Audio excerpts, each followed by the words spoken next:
So once again, welcome. Oh, I would like to first thank our translators who are here with us today, Samantha and Daya.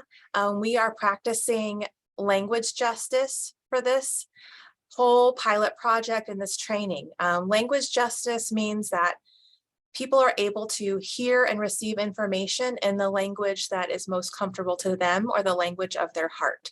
So all of our materials will be available in English and in Spanish. And in this case, we do bilingual trainings. There is a Spanish recording and an English recording, but all the slides are bilingual. If you'll see at the bottom of your screen, there is a translation. It should look like a globe icon. You need to select the English room, please. Select the English room or the Spanish room. Okay. Sorry, can you say again how to do that? Sure. Select, there's a globe icon. Interpretation? At the bottom of your screen. Yep, interpretation. Okay. Select that and then hit English. Thank you. Okay, thank you. All right. So to start with, we wanted to talk about what is this project? This City of Fort Collins is sponsoring this particular project and our installations that we have, but this is a project that's involving a lot of partners. And so I want to talk about what this is and what all is involved. So to start with, this project is a pilot project, and we will be expanding rain garden installations across the Front Range communities by creating resources, trainings, and installing demonstration rain gardens. Why we are doing this project in the first place is because we are seeing a lot of pressure and decreased availability of our water resources due to population growth and climate change, among other factors. Additionally, we wanted to focus on diversity, equity, and inclusion.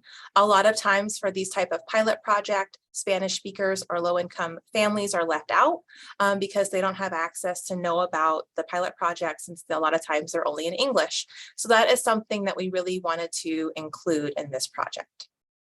When we were looking at how to develop how do we look at solutions?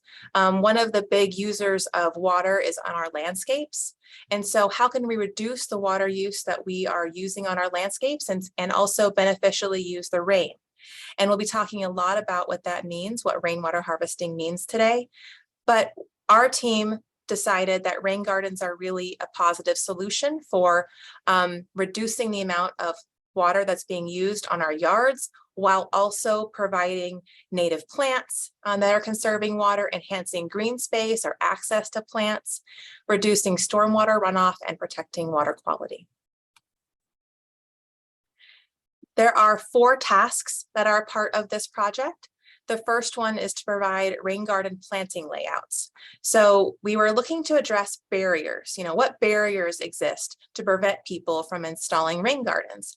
And the first thing is people don't necessarily know what to plant in the rain gardens because it's different. It's not just installing any plants. There's different water levels in the rain garden and different water requirements for the plants. And so a planting layout was really needed to make rain garden installations easier.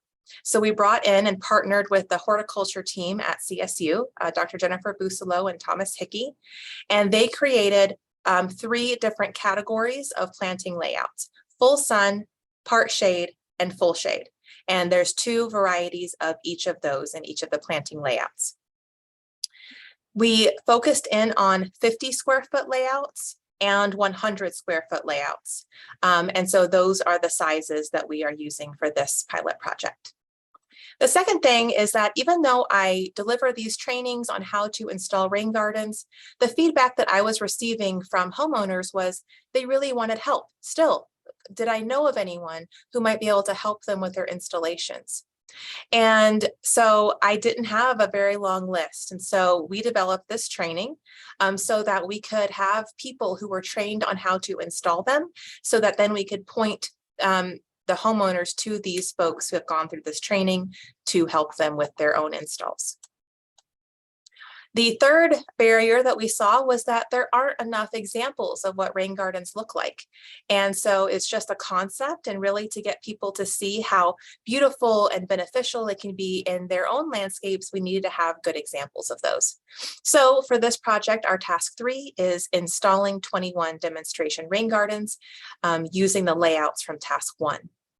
And our partners, we are so grateful for our partners, City of Fort Collins, Northern Water, City of Greeley, Mile High Flood District, Centennial Water and Sanitation District, and Groundwork Denver. And then task 4 was really monitoring plant health, plant height, and plant width to see how these plants responded. We were looking at the layouts, not only to see, how do these plants function in this layout? Are there plants that we could substitute? So the pilot project is evaluating how the plants and the layouts do, and then we will make any modifications before providing these layouts to the public. So once again, this would not be possible without our partners, and Nature in the City with the City of Fort Collins is sponsoring tonight's training and the installations that we'll be doing this week. So thank you so much to Nature in the City and the City of Fort Collins, and our grant funding that we received from the Colorado Water Conservation Board and the Colorado Water Center at CSU that's making this possible.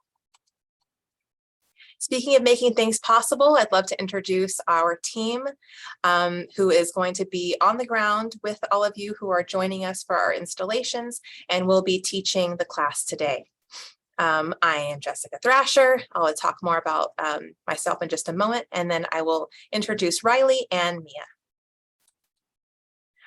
So I am the Education and Outreach Manager at the Colorado Stormwater Center. I have been with CSU for almost 2 years now, and it was really coming back to CSU. I received my master's degree in International Development Anthropology from CSU and was really excited to be back on campus.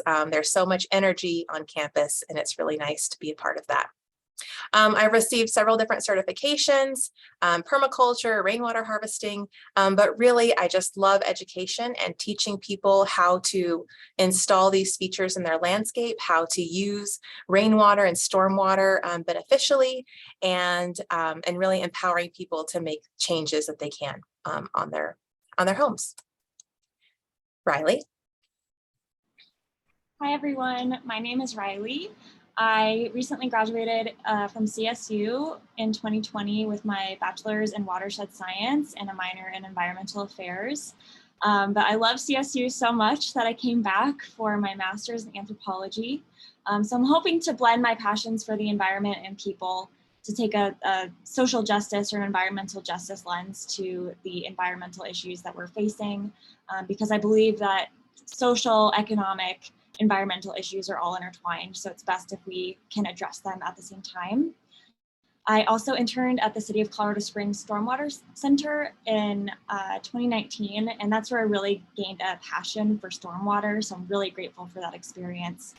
And I was also a supplemental instructor for CSU's Upward Bound program and supported those students in creating the South Platte River Youth Advisory Council, or the SPRAE Council. So I love to see that they're still a thriving group and doing lots of great work to this day. Next slide, please. So I wanted to talk a little bit about a research project that I'm doing based on our rain gardens project. So one benefit of rain gardens is that they can increase the amount of infiltration, or the amount of water that is going into the soil. And when we increase infiltration, we're able to reduce stormwater runoff. And runoff is just the water that doesn't go into the soil. It runs over the streets, concrete, and it picks up any pollutants on the way. And so by installing rain gardens, we know that we can increase infiltration, but there isn't a lot of research in residential areas on the efficacy of this design. And so we're using what's called level loggers, and it's this tiny little data probe that's installed under the garden and can quantify how much water is infiltrating through the system. And so we're able to do this at a couple of sites, thanks to our friends at Mile High Flood District, who are helping us get access to those data loggers. And that is my research. Thank you. And we will be doing one of the installations for Riley's research in Fort Collins. Mia? Hi, I'm Mia Campbell. I am a fourth year undergraduate at CSU. I've got a major in horticulture and a minor in ethnic studies. So it's just kind of bridging that gap between social issues and environmental issues, just kind of with a more focus on growing plants in that aspect. I worked at a nursery in my hometown in Texas for 7 months, and that really kind of sparked my passion for working with people around plants more than just growing plants in a greenhouse. Then following that, I had 10 months of greenhouse experience here in Colorado at CSU, working on a Canada thistle biological weed control project, which was really great. So I'm really happy to be back in the field working with people again and just kind of giving, advising our team here on like the little things of horticulture and keeping our plants as happy as possible. So I'm excited to be graduating next December.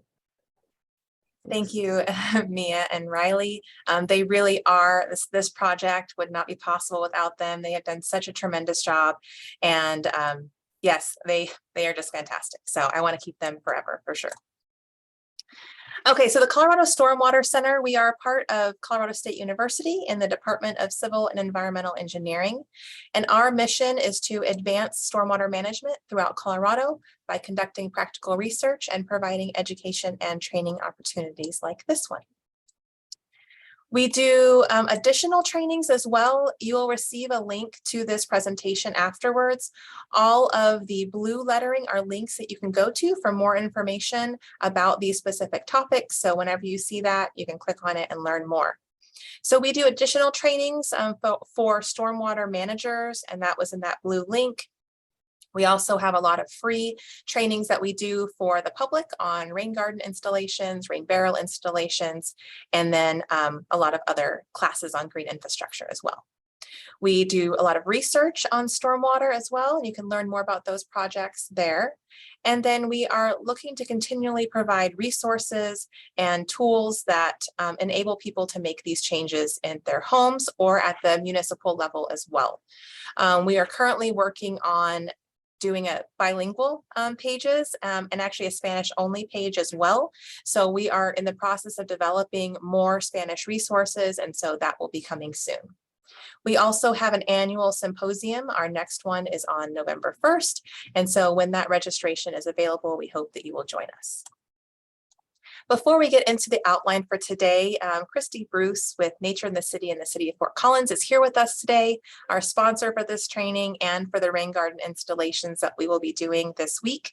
So I would like to turn it over to Christy for a few words. Thank you, Christy.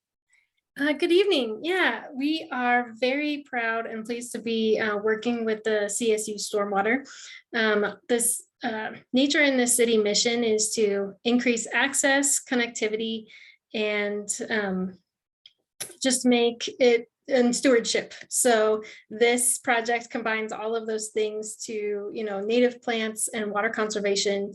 And we're just really pleased that we can do that in Fort Collins. So I'm glad to be here. Thanks. Thank you so much. So for today, we do have 3 hours that we will be here together today. So we're going to go roughly halfway, take a break, about a 10-minute break, and then come together for the remainder of the time together. We're going to start by talking about why do we even need to conserve water, what rainwater harvesting is, the different types of rainwater harvesting, and then get really a deep dive into the steps to installing a rain garden, what materials you need.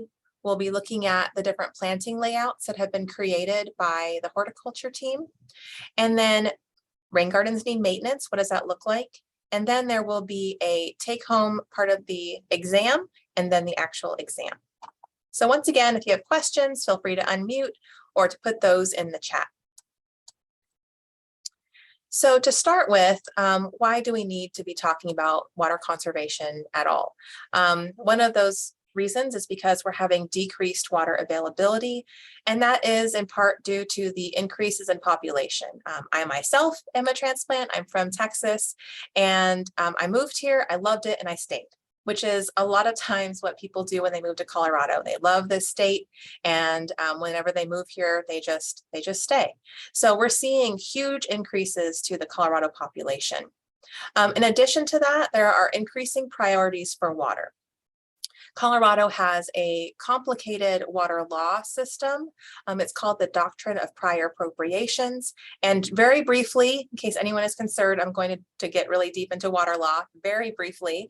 What that means is that the first people to use water beneficially had the first right to divert water and use it. So in our state, that was for agriculture. So the agriculture folks have the most senior water rights. The people that came after them have what's called junior water rights. So if you imagine there are 100 people in a line, and during years where we have plenty of water, all of those 100 people, from number 1 being the most senior water right holder to number 100 being the most junior, all of them receive their water for the year.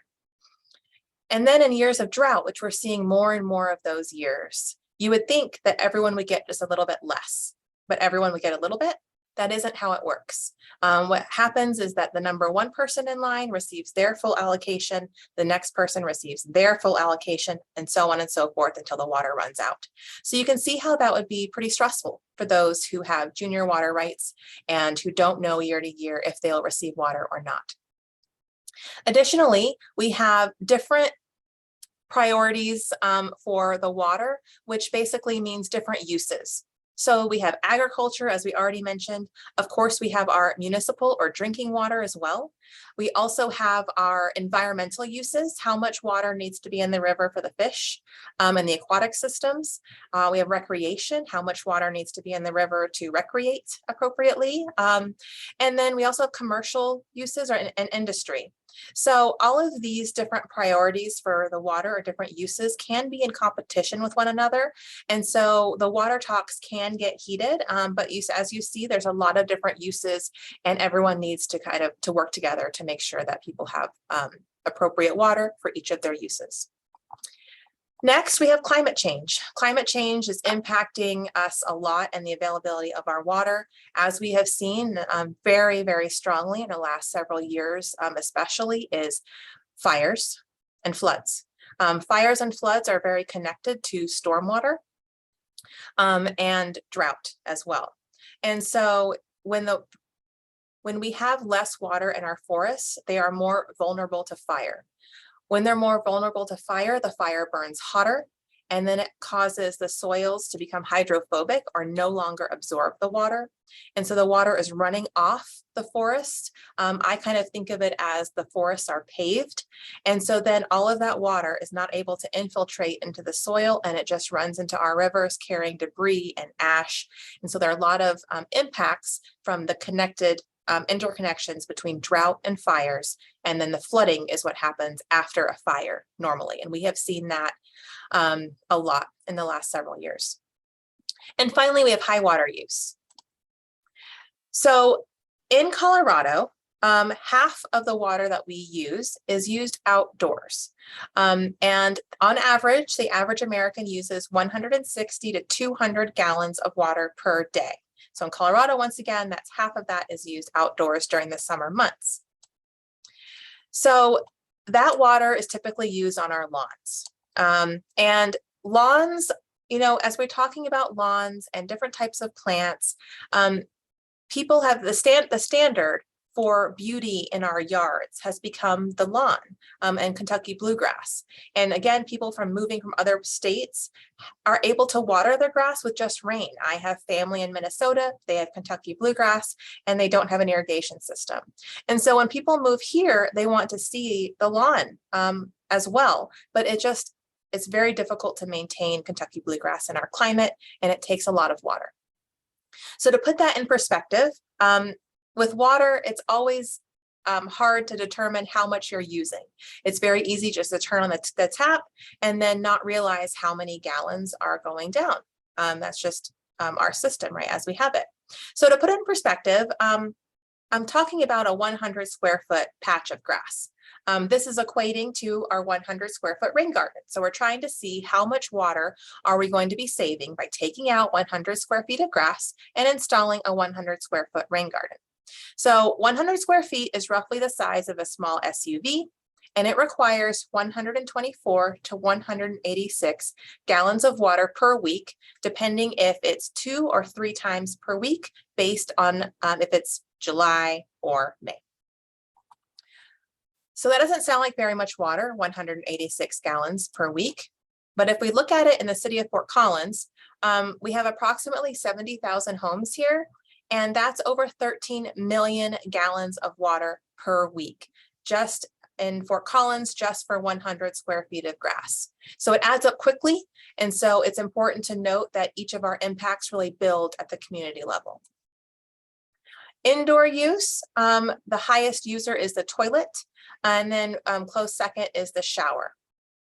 That is an image of Denver. Thank you. I realized that as I was talking about Fort Collins. But what I like to talk about here is the amount of water that we're using. Indoors really stays the same season to season. It's just our outdoor use that changes in the summer months. The one thing I like to point out with this is leaks. So 5% for leaks is a lot of water. I had an incident. I live on a little bit of land, and we had goats for a while. I got talked into that.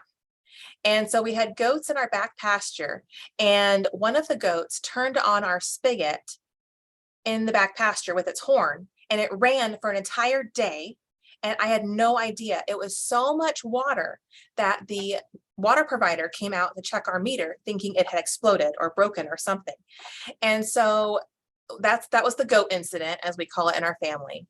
Right after that, I was able to request a smart meter be put on so that I get a notification every time there's a leak.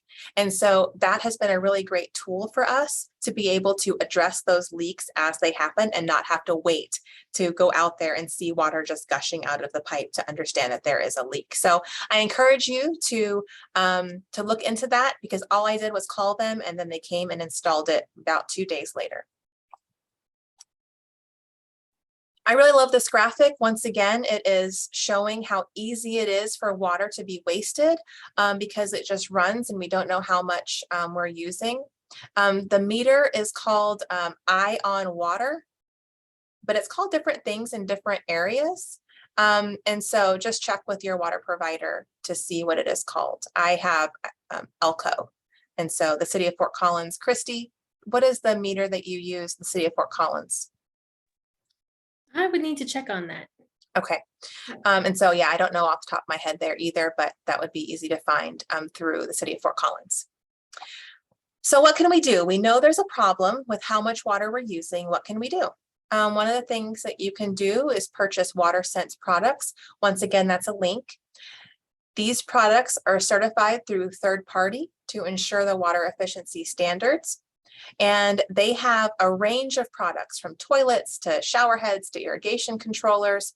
And a lot of municipalities offer rebates when you make these changes in your home or outdoors. So if you're going to make a change, you should see if you get any money back for it. So I encourage you to look at that as well. And here are some of the rebates and outdoor offerings that are available in a lot of different municipalities, including the city of Fort Collins, where you get free outdoor irrigation audits. They come and they assess how much water you're putting on your lawn, and then they can tell you how to use your water more efficiently, and that is free.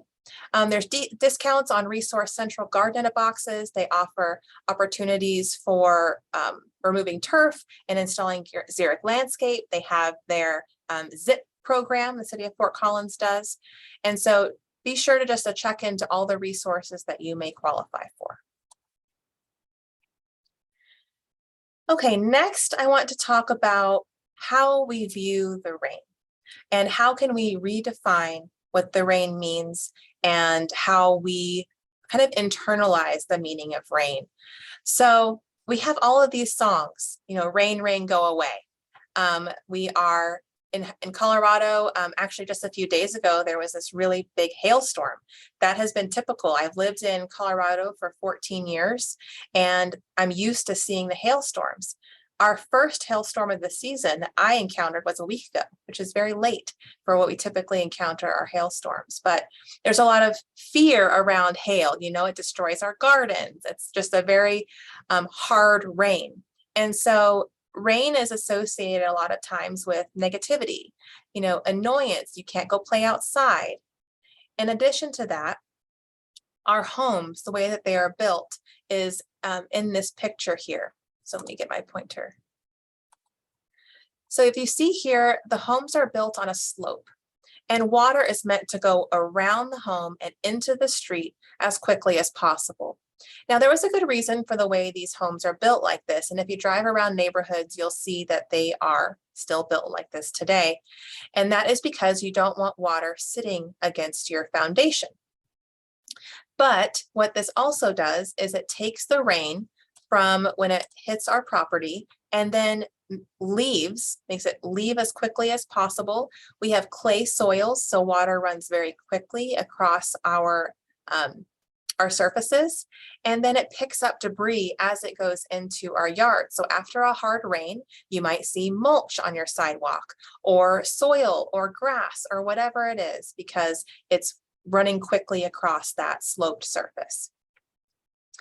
This mindset is really looking at rain as a waste product. How can we get it away from us as quickly as possible? And then once the rain is gone, we turn on our spigot to water our lawns and our plants. And so instead, let's look at redefining what the rain is. Be a happy corgi. Be super excited about when it's raining, and look at how we can slow down the water, how we can infiltrate water at our homes and really use that water as a resource or capture it in rain barrels to water our plants later. These images are from Rainwater Harvesting for the Drylands and Beyond by Brad Lancaster, and I highly recommend his books. He does a lot of work in Arizona and utilizes rainwater harvesting very effectively and has for the last 20 years of really building up the landscape environment in a desert area. I have 2 young kids, and of course I'm telling them all about rainwater harvesting. They know what a rain barrel is. They know what rain gardens are. And whenever it rains, they come to me and they're like, "Mama, it's raining for your plants." And they're super excited about it every single time. And so I wish that for all of you as well. So rainwater harvesting is the collecting, storing, and putting rainwater runoff to use at your house. It's easy to collect using our existing gutter systems. This particular house is a really good example of how you could really direct and utilize that water, because it has a gutter, which is the part here, the flat part here against your roof, and the downspout is what runs down and brings it to the ground, from the gutter to the ground. So if you're looking at this house, you can see that this entire front side of the house, all of the water is being directed to one spot. And if we don't have anything happening right there, if we aren't using that water, that could be an area that ponds water. That could be an area that has mosquitoes because it's continually just adding water and eroding away right there. You might have foundation issues because it's going right next to your foundation, having water sitting against your house. So instead of having this problem area, you could put rain barrels there. You could also put a rain garden there and use that water beneficially. The principles of, yes. Oh, sorry. Are we allowed to, should we wait to ask questions to the end or? No, ask go them ahead. now? I was curious, you just said to put it next to the house. How far away should you put it from a house, or does it matter? It does. We recommend 10 feet away from your house for that reason. So next, just talking about the principles of rainwater harvesting briefly. When we're talking about rainwater harvesting, you need to start at the top of your watershed. In our homes, the top of our watershed, or the highest point, is usually our roof. It is much easier to move water starting at the top than when it's at the bottom. Then you have to use a pump to move the water. So by starting at the top, you can use gravity to help you to redirect that flow of water. Then we want to slow the water down, allow it to spread out and infiltrate or sink into the ground. There are a lot of hard surfaces in our landscapes. We have sidewalks, we have driveways, and other paved areas like steppers here. And all of those areas can be used to harvest rainwater. As I mentioned, when the rain, when it hits our roof, is clean. But once it hits our roof, it picks up pollen, bird droppings, leaves, dirt, any number of things. So it gets dirty immediately. What rainwater harvesting does, by allowing that water to infiltrate and not run into the street, it allows us to clean that water. When it soaks in, the soil will clean out all of those particulates and different items, the sediment that's in there as well. And by the time it reaches our groundwater, it is clean. So it is a way for us to use that water on our landscapes, but also clean the water. There are two main types of rainwater harvesting systems: passive systems, which use gravity to direct and flow the flow of water. This allows for that greater infiltration, and passive systems can collect a substantially more water than active systems. So that example would be rain gardens. Active systems are for collecting and storing water for future use, as in rain barrels. I am not going to be talking about rain barrels today, but I wanted to connect you with resources to learn more about how to install them if you are interested. So these, again, you'll be receiving this presentation afterwards, but we have an English and Spanish recordings of how to install rain barrels. And we also have a rain barrel installation guide that Riley put together, available in English and in Spanish as well. So the installation guide is really for homeowners, and it takes you through step by step everything you need to know to be able to install and maintain your rain barrels. So one of the questions I get a lot is, rainwater harvesting sounds great, but can we really do it in Colorado? How much rain do we get here? We get 16 inches of rain per year, and that doesn't sound like very much water, but a 1-inch rain on a 1,000 square foot roof will give us approximately 623 gallons of water, which is plenty of water for a rain garden or our rain barrels. And that's over 9,000 gallons per year, just from that 1,000 square foot roof. Why should we do it? It's free. It reduces the demand for treating drinking water, since we're using alternative water for our landscapes. It will save money on water bills. Water rates will be increasing, and the plants love it. In Colorado, we don't usually have this issue since we receive the water from the river first, but as the water gets used over and over and over again and then put back into the river, like by on farms or any number of uses that we have, it tends to collect salt. So another state that uses our water is Arizona. By the time the water gets to Arizona, it is very full of salt. And so when they irrigate, they see little rings of white around their plants, because that is the salt that comes out. One way to flush out that salt is by using rainwater. And they have been utilizing that in Arizona a lot. So what is a rain garden? It rains on my garden. Is that a rain garden? Not exactly. It's a little more complicated than that. So here's a side profile of what a rain garden looks like. It is a garden watered by the rain, but we need to establish our plants first. So you dig a basin, which is essentially a hole, but it's dug in a special way. So here is the basin. And then we have a berm, which is right here. It's a buildup of soil, and that is really just allowing the water to sit in that basin to allow it time to infiltrate. We are not creating a pond. It's not lined. We're just slowing the water down and allowing it to infiltrate. Native plants are key to the success of a rain garden because they are adapted to our climate and used to the periods of drought or less rain and rain. And then mulch provides the super absorbent layer, like a sponge, keeps the water accessible for plants for longer, helps insulate the soil, and also helps to prevent weeds. Once the native plants are established, it takes 2 to 3 years for them to establish. But once they are, your rain garden can be watered only by the rain, and you don't have to do any supplemental irrigation.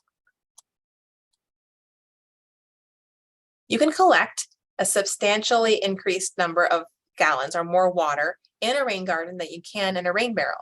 Here in Colorado, we have restrictions on how much water we can collect in rain barrels.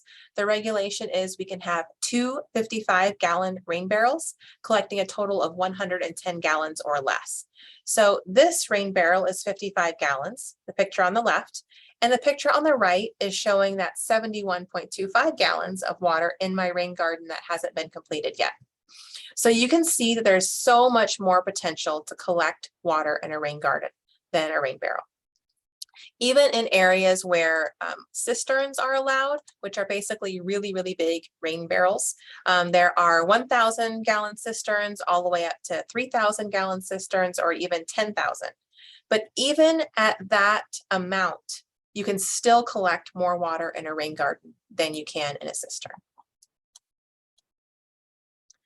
I do want to point out the difference between xeriscape and rain gardens.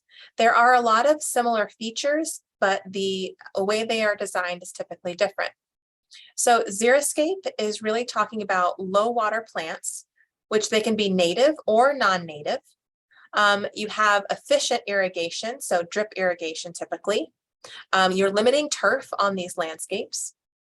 You use mulch, but a lot of times they're planted on a slope or a mound, whereas rain gardens, again, are in this basin. The rain gardens utilize rainwater, have native plants, have no irrigation once established, and then have the berm and basin. So there are some similar features, but the design of them is different. Rain garden benefits include groundwater recharge, wildlife habitat. You're creating these habitat areas utilizing native plants for our native pollinators and wildlife. I was mentioning to another class that I have that when I installed the rain gardens at my house and started utilizing native plants, I had hummingbirds for the very first time at my house. And then I also, the birds are coming in more.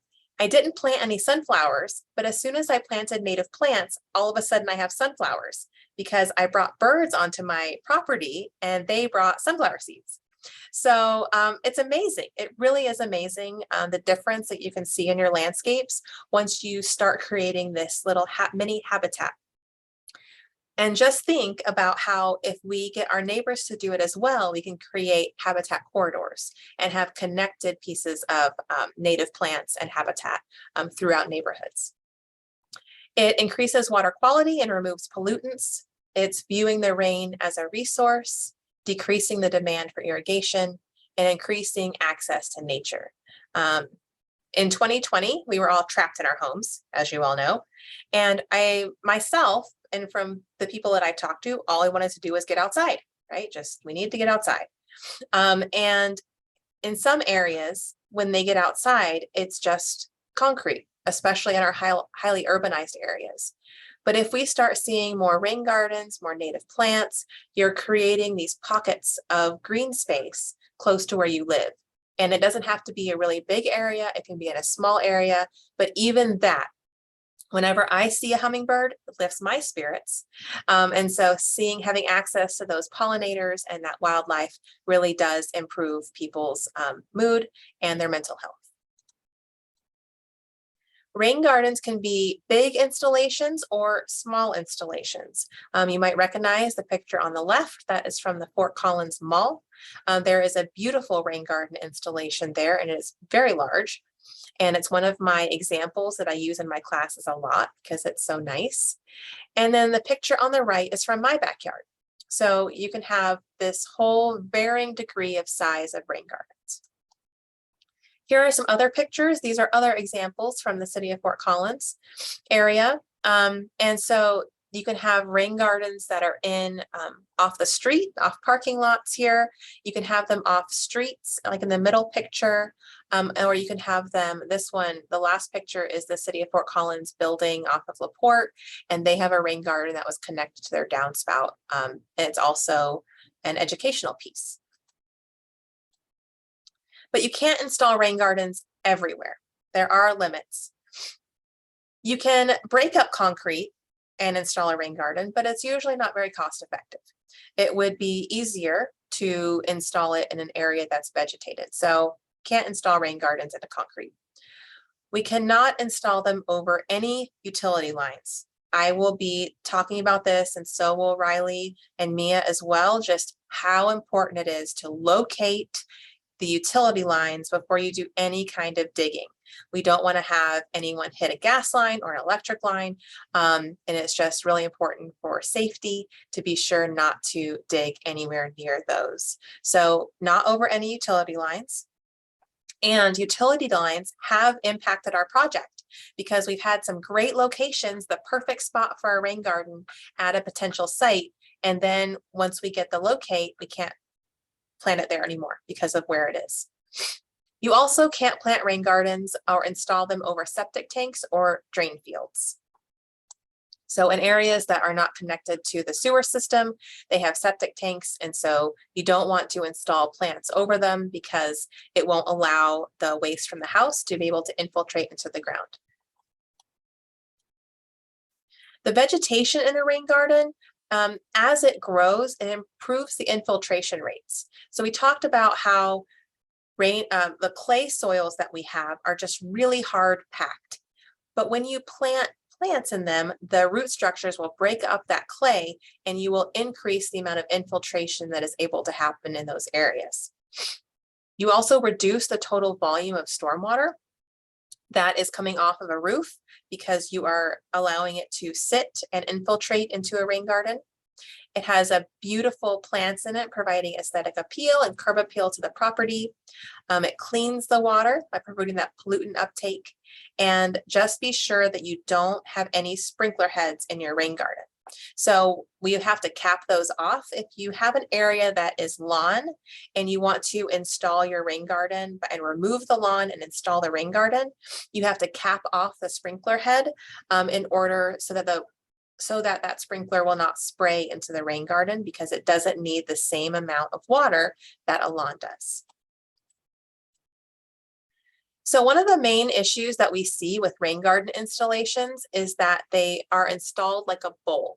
So I was talking about that basin, but in that side view, the basin is really built like a bathtub. It's not built like a pool where you have a deep end. It's built like a bathtub. It has a flat bottom, and then it's supposed to, all of the water will fill up the bathtub at the same rate. If you have it like a U or a V or like a pool, there will not be equal distribution of the water. And so you'll get a lot of contaminants that are focused in the middle area, and water will not be able to get to the outer spots of the rain garden. So improper construction is something that we see when rain gardens are failing or they don't look as well as they should, is because they weren't constructed properly. And then they weren't maintained either. So this is an example of a rain garden that is being maintained by a municipality. So it's not a homeowner one, but still we see you can have the same issues at the homeowner level that you have at the city scale as well. Weed barriers. So weed barrier, we don't recommend using weed barrier in general if there is going to be plants, because as you can see from these examples, there is weed barrier underneath this picture right here, and then weeds grow on top of it. And then here, there's just the example of how the weed barrier was all the way up to a tree, and then as the tree grew, it had this mound like this. And so whenever it rained, the water would run off the tree as quickly as possible. And we really don't want that. We want the water to be able to collect and infiltrate around the tree. So I removed this weed barrier, created a basin for the water to collect and water this tree. And this tree was really sick. And then added mulch to complete it. So something that people might be concerned about with utilizing basins is thinking that they will have a bunch of holes on their lawn. Like, what does it look like when we just dig a bunch of basins on our property? Will it just look like there's a bunch of holes? And as you can see in this last picture here, is you can't even see it. It's filled with mulch and you can't even see there's a depression there. I want to, at our break, I'll be showing you this Columbine landscapes because it's really great to show before and after pictures of what rain gardens look like. This is a company in Durango who focuses on rain garden installations. And it's really neat to see the progress that they've made and to really understand how water will collect and flow when you install rain gardens, but incorporate it into an entire landscape transition. So I will bring that up when we come back from our break.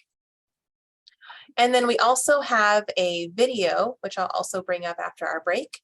It's a short video and it's about this rain garden plaza in California and how they incorporated rainwater harvesting into education. And they had this problem area that was always flooding and had standing water. And so what they did instead was install a series of rain gardens and then educating the public about what that means and also put in a ton of native plants. So it's really, I found it really helpful because now you know that I'm not making everything up, that there are other people who are utilizing rainwater harvesting and that it has been very successful in other areas. Any questions on where we have, on what I've been talking about so far? Do you know what the issue was for that municipality rain garden that didn't do well because of maintenance? Like, what didn't they do? They did not have a flat bottom. Bowl? Gotcha. Yeah, Okay. so it wasn't a flat bottom. And so all of the water that came in was concentrated in the very center, and that it had special filter material underneath there because it's regulated. I don't have to go into all of that, but basically it polluted it. And so the water was no longer able to infiltrate through that filter material because it was so contaminated in that one spot, and water wasn't able to get to any of the other plants. Yeah, okay. Yeah, great question. Yeah, so basically rotted those plants in the center and the deepest portion because they just, their roots had no exposure to air after just being flooded constantly. Mm-hmm. Yeah. Okay, if there's no more questions, again, feel free to ask them at any point, but I'm going to turn it over to Riley to talk to us about the steps to build a rain garden. Thanks, Jessica. Okay, so I'm going to be talking about the steps that we'll take to build our rain gardens throughout this week. I really encourage you to come. Watching this presentation can be helpful, but some of the steps might feel a little abstract or confusing. So once you get out in the ground, in the field, and you're actually digging and going through the steps yourself, it's just a lot easier to learn that way. But please ask questions along the way if you don't understand or are confused at all. Next slide. So I'll go into each of these steps more in depth, but just to give you a brief overview, when you're building your rain garden, first you want to locate your utilities, as Jessica mentioned. Then you're going to pick where your rain garden goes. Then you'll conduct an infiltration test of the soil. You'll determine your rain garden depth, check your soils, determine the size of the rain garden, prepare the site, get all your materials, get water to your garden, make sure that the plants get all the water that they need, choose a design layout, plant the plants, and then you will water the plants until they are established for the first 2 or 3 years. Okay, first step, super important, call 811. This is a free service and they will come out to your house and locate all gas lines, electric lines, phone lines. And in my experience, it takes about 5 to 7 days for them to come out to your house, but they're pretty fast and they're really great at communicating. So if you have questions, just reach out to them. And it's so important that you can do this because you don't want to hit any gas lines while you're digging. That would be a pretty bad day. But they'll come out and they'll put flags along the utility lines and spray paint. And you want to make sure that you're at least 18 inches away from those lines that they have placed on your yard, because it's an approximate location. So just give it a little wiggle room to be safe. Okay, next slide. Then once all of your utility lines are located and you know where it's safe to start digging, you can pick a location for your rain garden. So what we like to do is print out an aerial picture of your house, or you can just look on Google Maps. And you want to identify where the downspouts are in your garden or on your property, because that's where all the water is going to be available to to water the plants. So walk around, find the downspouts, and these are your potential garden sites. Then once you have your potential garden sites figured out, you're going to look at the catchment area. So a catchment area is all of the area of the roof that is bringing the water to that downspout. We'll go over a couple examples of this, but basically, if you look at this image on the slide, look at where the lines and the shadows are on the roof. And from this, imagine if it's raining, where is the water going to be falling on the roof? Which gutter will that water go to? Which downspout will that rain eventually fall to? If you're confused, you can even get a long hose and throw it over your roof and figure out where that water falls. If you have a lot of different roof lines, it might be a little more confusing, but we'll go over some examples. But ultimately, you want to make sure that you are getting enough water to your garden. So best case scenario, choose the largest catchment area to get the most amount of water to your plants. Okay, next slide. So from this picture, this is Jessica's house. So thank you, Jessica, for using this picture. You can see that there's a lot of water pooling up in her driveway. And this might be a really big problem, especially in the winter, as this water would ice over, could be a slipping hazard, cause damage to the property. So if you have issues like this at your home, this is a great way to turn a problem into a solution and to better your property. So look at your home holistically. Think about, do you have any issues that you need to fix? And then if you have flooding, if we go back to our principles of rainwater harvesting, go further up in your watershed. Look at the whole system and see what might be causing some of these issues. Okay, next slide. So this is a really great example. I think this is at Odell Brewing. Is that right?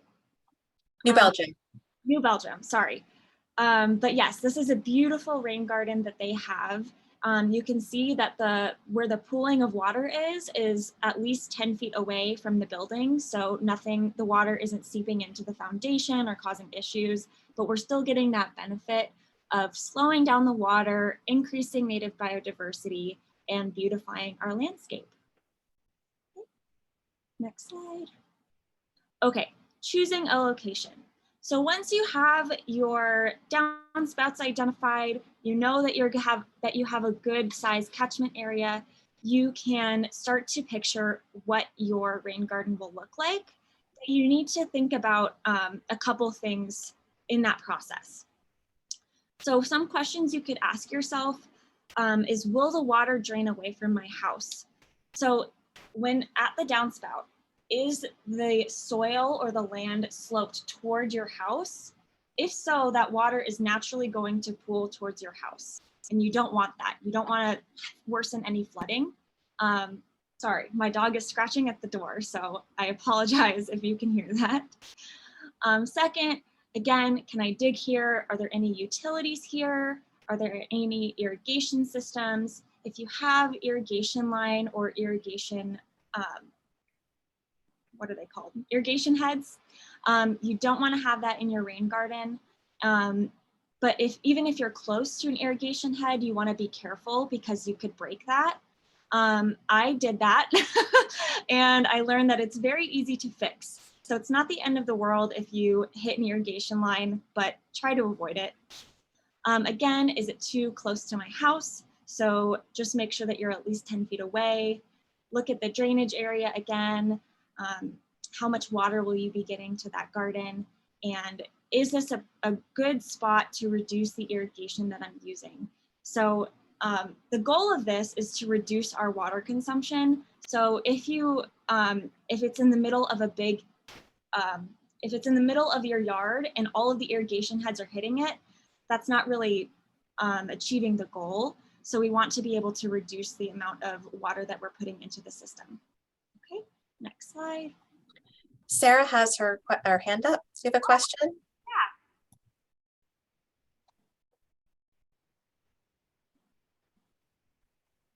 I think I did not mean to do that it was not on purpose. Trying to figure out how I can lower it. No problem. For some reason, I can't see if people have their hands up. So if you have a question, just go ahead and ask. Are there any strategies? Jessica, do you have any advice on this question? That's a good question, Steve.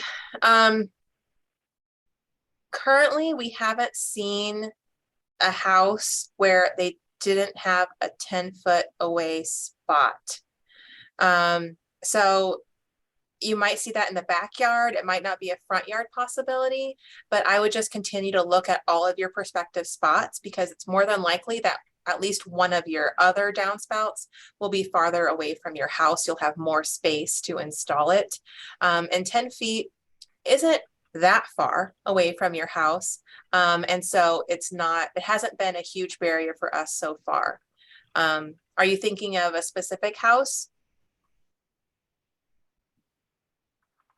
No, just clarity. Like, so if the downspout is at the entrance to the rain garden, should be about 10 feet away. It's the lowest point. The lowest point. Oh, okay. So you can have an entrance a little bit closer, but you kind of want that settling to be 10 feet away. Yeah, just where the main amount of water will be. And the water will sit, it enters the rain garden first and leaves last. So we just don't want that. The 10 feet is just a good rule of thumb so that you're not having water soak into a basement or causing foundation issues. So yeah, I would just encourage people to look all the way around their house to see if there's some, if you don't have that maybe available in the front yard, to see if maybe there's a spot in the backyard. Okay, thanks for the clarity. Yeah, thanks for the question. Okay, so we're getting a couple of great questions about the sizing of rain gardens, the depth. We will get into that, so stay tuned. Okay, could you have a small rain garden at every downspout? Yeah, you definitely could have a small rain garden at every downspout. Another option is you could have one really big rain garden at one of your bigger catchment areas and then have rain barrels on the next downspout. And so during that establishment period, you can use the water from your rain barrels to water your garden. So that's another creative way to use your downspouts. Speaking of getting creative with your rain gardens, this is an example from Jessica's house once again, because she is the queen of water conservation. This is her chicken coop, and she did not have gutters on her chicken coop. And so when it would rain, all that water would get into the coop and make things kind of yucky. And that was an issue that she was trying to resolve. She also had some rose bushes that were requiring a lot of water. And so she was able to turn this problem into a beautiful solution. She installed gutters and a downspout, and she planted this gorgeous rain garden that we'll see more pictures of just to see its establishment and how it has grown over the seasons. Do you have anything else to add on this example, Jessica? Oh, I just wanted to say for the question that was in the chat just now is that one of the things for this pilot program that we found, which was a surprising finding, is that some of the newer homes have a lot of different downspouts because there's a lot of roof lines, multiple roof lines that are just small, and then a ton of downspouts. We have seen that at the older homes, there tend to be less roof lines and less downspouts. So when we have all of these really small roof lines connected to a downspout, the 50 square foot layouts are too big. We were not expecting to find that. So already the pilot project has had that great lesson learned. I've been able to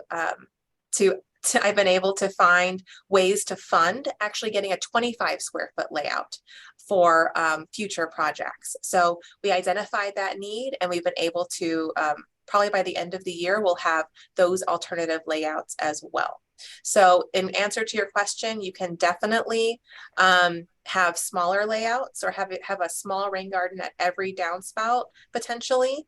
But like Riley said, it's also a good option to incorporate rain garden, rain barrel, to have that storage option as well for something like your food production garden.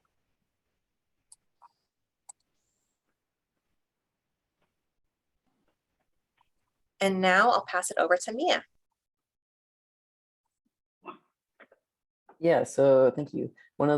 Also an important thing to consider when you're thinking about where your rain garden should go on your property is what is the sun exposure in that area. So if you have a downspout that's going into an area that's covered by trees, or you have a big shrub, or the shadow of your house is going to cover that area during the time, you need to take that into account and plant plants there, native plants that are adapted for shady environments. So we typically break up light exposure into 3 categories, and that is full sun, part shade, and shade. So a full sun is usually defined as an area that gets 6 or more hours of direct sunlight per day. So this is like, if you think about if your driveway doesn't have any trees or anything in front of it, your driveway is usually going to be a full sun area. So there's going to be a lot of just solar radiation just pelting it for most of the day. Part shade is between 3 and 6 hours, though that can be a little bit flexible depending on the area, and you don't really have to stand outside and measure how long sun is hitting an area, but it's just something to consider as like a general rule of thumb. So that then there's part shade, and there are specific plants that do well in part shade, and then there's shade, which is 3 or less hours of direct sunlight. Usually those hours are going to happen in the morning, so that's something to consider. If you think that an area might be full shade, just check in the morning, see if there's sun, check in the afternoon and see if there's sun. But yeah, if there's 3 or less hours of direct sunlight, then that's going to be a shady area. Does somebody have a question? Yeah, there should be one there. Okay. So for determining all of that, just kind of look at your lawn and make sure that you have a pretty good idea of how much sun is going to be hitting the area that you're looking at, because that will determine what plants you can plant in your garden. Otherwise, they won't do well. For example, my backyard is full shade. There's 3 trees that are completely shading out my very small little backyard. And I have some vegetables and other little produce plants going in the back, and they are not doing well. They are not thriving. They're not really producing. I have one little tiny pepper that's going strong, but that's about it. And that is because it's a full shade environment and produce needs full sun. So we can go on to the next slide. And then here, just for an example, before I turn it back over to Riley, you can see where this orange arrow is on the right side and kind of from the left side as well. I would say that this is probably a part shade area. As you can see, the tree in the left picture, it's not in full leaf, but there is some foliage starting. So in the summertime, that's going to be fully leafed out, and that is going to shade that area of the property. You can see the shadows from the branches on the lawn. So where that downspout is, that's going to be a part shade to full shade area. And Riley, you can go ahead and take it away. Thanks, Mia. That was great. Okay, so this was a site that we went to, and this is a great location for a rain garden. But does anyone notice anything special about this site? Anything different? There are 2 Oh, sorry, I was looking. Sorry, I should have been more patient. is there a basement? Oh, there's 2 downspouts. You already pointed it out on your slide. Yes, and there's probably a basement. So to address the basement issue, we just want to make sure that we're at least 10 feet away. But the great thing about this site is that there are 2 downspouts. And so when you're doing your catchment area calculation, which is what we'll talk about next, you can include both roof lines to determine how much water will be irrigating your rain garden. So that is a really creative way to use multiple downspouts on your site. Okay. So after you've determined where your garden is going to go, you are going to calculate your roof line and ultimately determine how big your garden can be. So you'll determine the square feet of your catchment area or the roof line that is feeding the rain garden. So what you can do is go to Google Maps, and Google your address. Then you'll click on the satellite view. And once you've done that, you can right click. And the very last option, once you right click, will be to measure the distance. And this is how we'll determine the catchment area. Next slide, please. So this is what that looks like. So the very left panel is when you just Google your address and you don't do anything. But on the bottom left of the screen, there will be a box that says layers. Click that box and you'll have a satellite view of your house. Then right click and you can see at the very bottom of that box after you right click is the measure distance option. So next slide, please. So once you've clicked measure distance, you're going to right click on your roof line of the catchment area that is feeding the garden. And then you're just going to click all the way around that roof line, making sure that you get every spot of the roof that will feed the garden.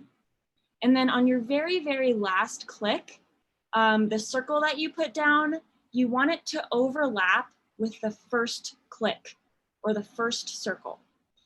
If you don't do that, you're just going to get a length. So you'll just get like 400 feet, but that's not a catchment area. So once you get those two circles overlapping, you'll get an area, and that is your catchment area. And that is what we want. So you want the feet squared. Okay. Oh, I just wanted to add that when you do this, when you click at each corner point, and then it'll create these lines for you. And then you can also drag the lines. So if you click an area that you are looking at your overhead shot, and you're like, oh, that's not exactly where it is, these can all be moved. But as Riley said, really important to overlap them at the end to get that square feet. Thank you. I don't think I have a pointer, so feel free to point as would be helpful, Jessica. Okay, so this part can be a little bit confusing. So totally don't worry if you're a little confused about determining the catchment area. One thing you want to be careful about is if there are multiple downspouts on one side of the roof. So you can see in the image on the left, the far right side of the house, there are two downspouts on the same gutter system. So when it rains, half of that water is going to go to one downspout and half of the water is going to go to the other downspout. So you don't want to measure the entire right roof line. You just want to measure about half of it. So that is what we've done in the right side picture. And that's just a really common mistake that you can make when you're making these calculations. So just be mindful of the whole roof line and where water might be diverted to. Okay, next slide. So then once you have your catchment area, you can determine how deep your rain garden will be. So we have this handy dandy equation for you.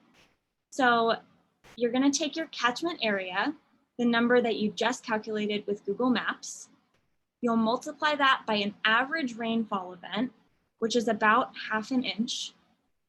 And then you'll take that number, catchment area times rainfall, and you'll divide that by the rain garden area. And that will give you rain garden depth. If anyone's curious about how this works, it's because we're taking area feet squared times inches, and then dividing by feet squared. So those feet squared cancel out and you get a depth. You're left with inches. Yes, so the average rainfall for our case, we'll use 1/2 inch.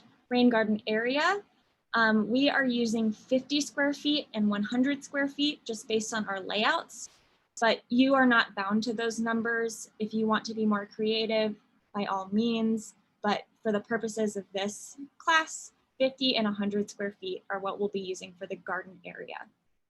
And how did you choose those? Sorry, how did you choose those sizes? Just to kind of make it easier, or is it like? Yeah. To make it easier, so how we've done this before is we actually had this equation a little bit flipped. And so we were calculating the rain garden area based on a rain garden depth.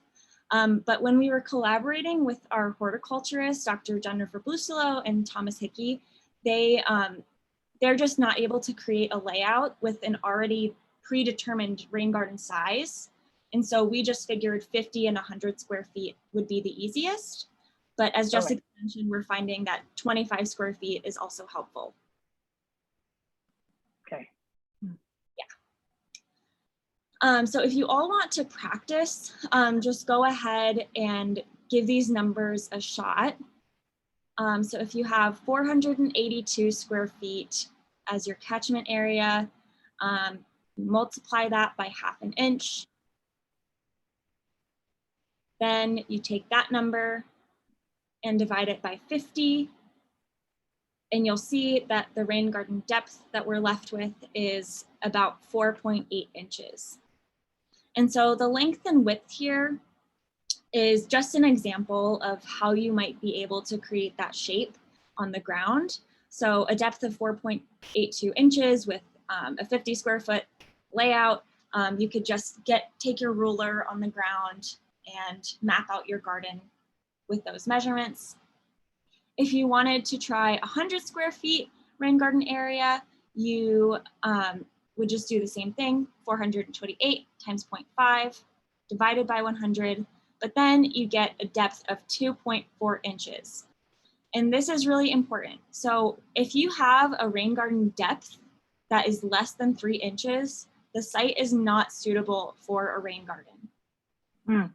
So you want to make sure that your depth is at least 3 or more inches. So just be careful. That's why we're giving you a couple different options, the 50 and 100 square feet, because every site might be a little bit different. Okay, any questions on that part?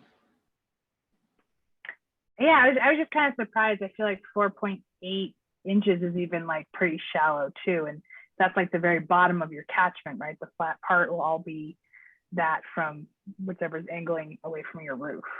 Mm-hmm. Can you make it deeper? I mean, is there a reason why? Does it have to be exactly that, or? Yeah, so we want to make it, I know that it seems shallow, but we want to make it that depth because if it were any deeper, all of the water would just be falling to the bottom of the basin, and our upper level plants are not going to be getting the water that they need.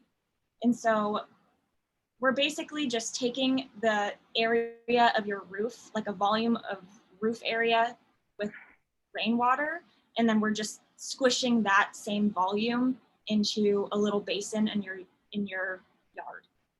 I mean, yeah, it just seems like that's like the depth of what you would plant your plants into. So yeah, so when we plant the plants, you have your whole basin and berm laid out, and then you dig a lot deeper to plant the plant. Yeah, so 4 inches is a lot easier to fill up in a bathtub than say like 6 or 8.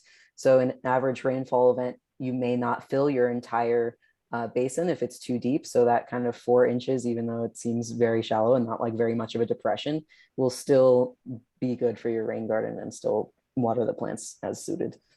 well, I think that's good to know, because then you can tell people that it's not that hard to dig that deep, right? I think a lot of people will be like, oh my God, it has to be like 2 feet deep. That's really too much digging. I can't do that by myself. So I like that.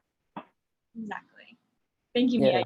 I'm not a lot better than I would The And next, we're doing this all with like hand tools and everything, so it's very Yeah. much a low skill, pretty Totally easy doable. Yeah. installation. exactly. Okay, great. So, okay, sorry, I'm just getting my bearings here. Okay, so after this, you will want to conduct an infiltration test on your soils just to make sure that your soils can support a rain garden. So what you'll do is you'll dig a hole, a coffee can size hole in your, thank you, in your garden. So you want to do this in the prospective rain garden area. Don't do this in your backyard. If your rain garden is in your front yard, you want it to be within the bounds of the rain garden, because there might be a clay deposit, or the soils might be slightly different across the yard. And so you want to make sure that the soils of the rain garden will support this type of infrastructure. So you'll dig a hole about the size of a coffee can, about 10 to 12 inches deep. You'll fill it up to the very top with water, let that drain. That might take about an hour. And then you'll fill it up again, and we use a metal ruler and just stick it into the hole and take a picture of the water level or mark it with a Sharpie. And after, you can do this in 1 hour or 4 hours. We have the data for both, just whatever is more convenient for you. But after that amount of time has passed, go look back at your metal ruler and see how much water has drained. And this test is basically just to confirm that the soils will support a rain garden. In the past, we have used this to determine the rain garden depth, but this is just a safeguard to make sure that you won't be flooding your house by pooling water up in this area. Yeah, we have yet to So run you want into it to any drain. issues. Yeah, we want the water to drain completely out. And as of now, with the rain gardens we've done, we haven't run into any issues during the infiltration test where the water is taking too long to drain. Usually you'll see at least 2 inches of absorption within the first like 20, 30 minutes. And that's more infiltration than we even need to confirm that a rain garden can go there. So it is something to consider for sure, but most of the time it is not a problem, but still something to do. And I think we have, can you go back a couple? Yes, that is what I was looking for. So after 4 hours, if the water level has not drained half an inch, that's not suitable for a rain garden. So you want to see that the water level has dropped at least half an inch over a 4-hour period. Could you amend the soil so that it would drain better, or that require pretty deep amending with lots of That's a good question. aggregate? Yeah, we are adding a little bit of compost, at least to where the plants are being planted, to help them establish and push their roots out. But native plants really prefer native soils, so we want to be able to preserve as much of the native soil as possible. Mia, do you have anything to add? Yeah, so if it's not draining very well at all in your first initial test, and you still want to put a rain garden there, you can absolutely add in compost to the garden area, but you want to make sure that that ratio is about 3 to 1, 3 parts native soil to 1 part compost, at least. It's usually 3 to 1 or 4 to 1, just to make sure you're adding in that extra drainage and that extra organic matter without changing the composition of the native soil too much. And also, as the native plants will, as they establish, their root structure will break up that clay and allow for more infiltration. So as the rain gardens grow bigger and bigger, the infiltration rate improves. Thank you. Okay, so then you have your rain garden depth and size all planned out. Here is when you can start the fun and actually get into your yard and plot out where the garden will go. So I found, I don't know where I got this pink tape from. It's very cheap, thin, like marking tape. And I just measured out what would be an area of 50 square feet. So no matter how much I manipulate this ribbon, the area inside the ribbon will always be 50 feet. And that way it's just a lot easier when you're on the ground figuring out where the garden can go and fit into your landscape. So here you can see that Mia and I on the left side are making sure that the depth of the garden, the deepest part of the garden, will be at least 10 feet away from the house. So you stretch out your ribbon or yarn or whatever you're using, and then you can flag inside the ribbon and get your outline of the shape. And that's a really easy way to make sure that you're actually hitting that 50 square foot mark. And in that center picture, kind of going back to Steve's question earlier, you can see in the center that the yard is very small there in the front. The deepest point will still be 10 feet away from the foundation.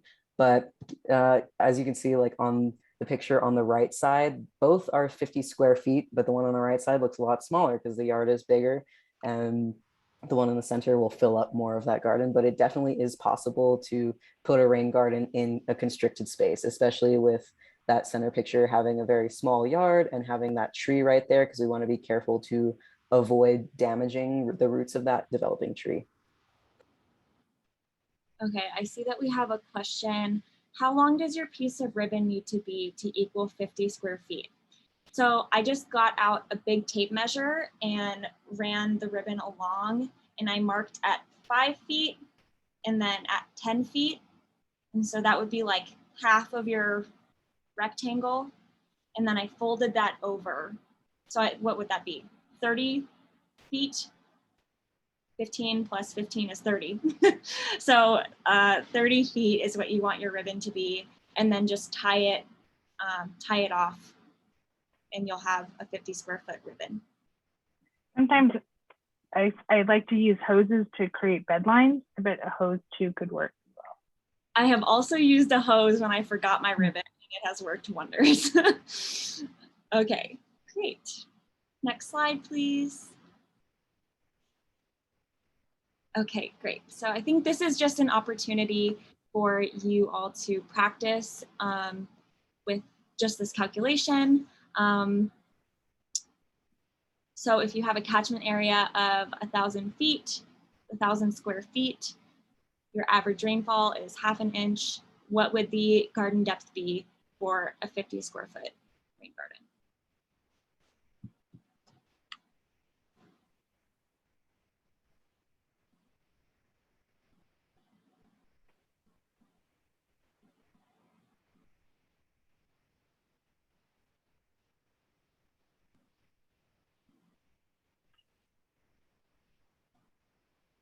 First one, 10 inches. Yes, 10 inches. Great. Does anyone have the calculation for the 100 square foot garden area?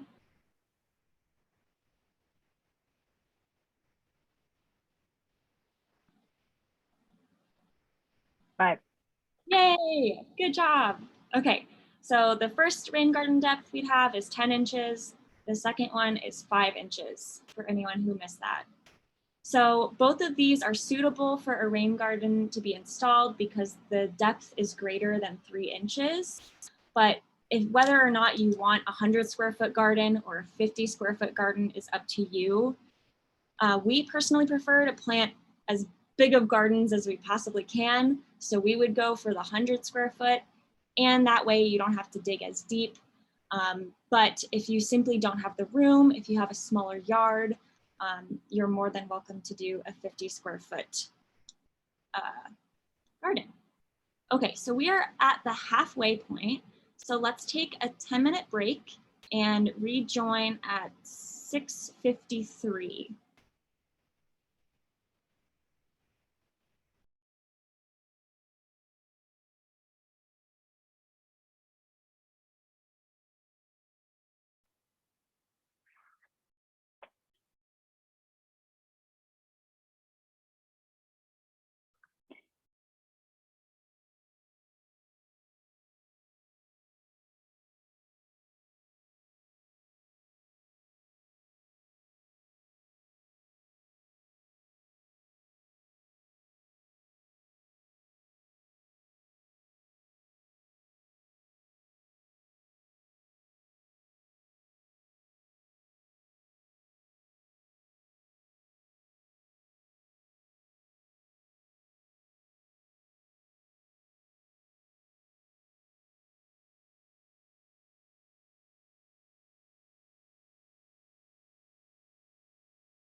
I'd like to turn it over now to Mia.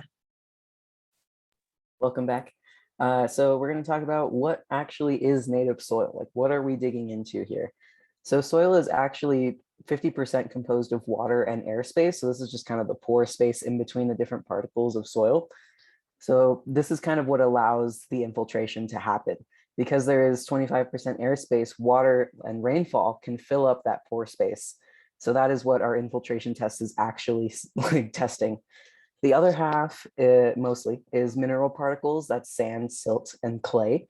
So these three minerals are just composed in different ratios, and that is what composes a soil. So Colorado soils have a very high percentage of clay, and that's why we say we have clay soils here versus places in other states, like in the East Coast, it's a lot of loam, it's a lot of silt.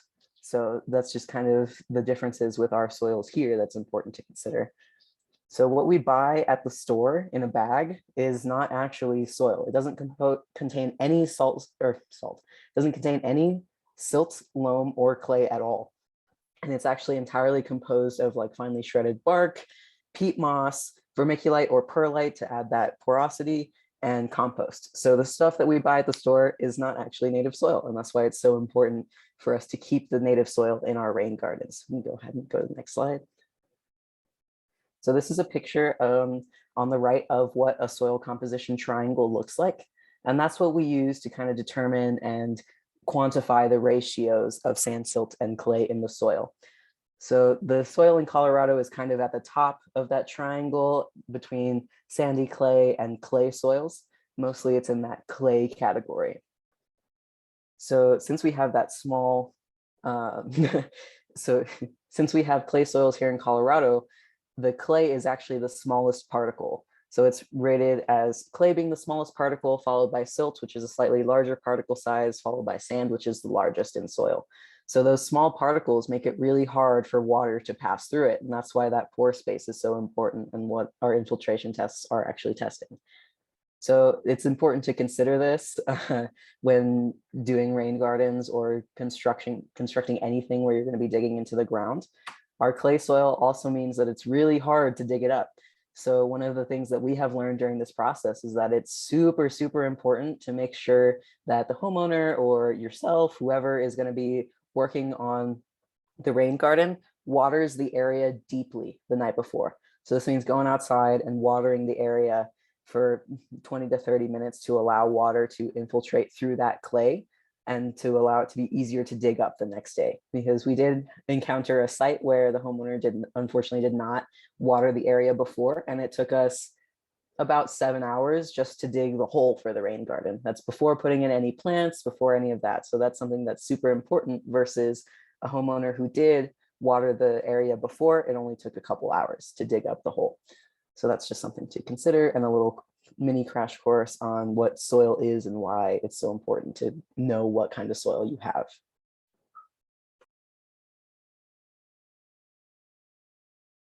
Thank you, Mia. I did want to answer Jessica's question here about the criteria we use for choosing plants appropriate for a rain garden. And so what we did is we partnered with the horticulture team, and Dr. Busolo does green roofs as well as rain gardens. And so bringing in this diverse team to make sure that we had the experts working on these layouts to make sure that they were visually appealing, but also had the correct plants at the correct locations in the rain garden based on the amount of water that they need. So we'll be looking at this a little bit later, but the top segment of the rain garden is xeric, needs very low water because that's the plants that will receive the least amount of water, mainly just rainfall. And then the next tier is the plants that need or can handle more water. And the bottom plants are the ones that can handle the most amount of water, since they will be sitting in water when those rain events happen, to potentially even having their roots fully submerged for up to 12 hours. Does that answer your question, Jessica?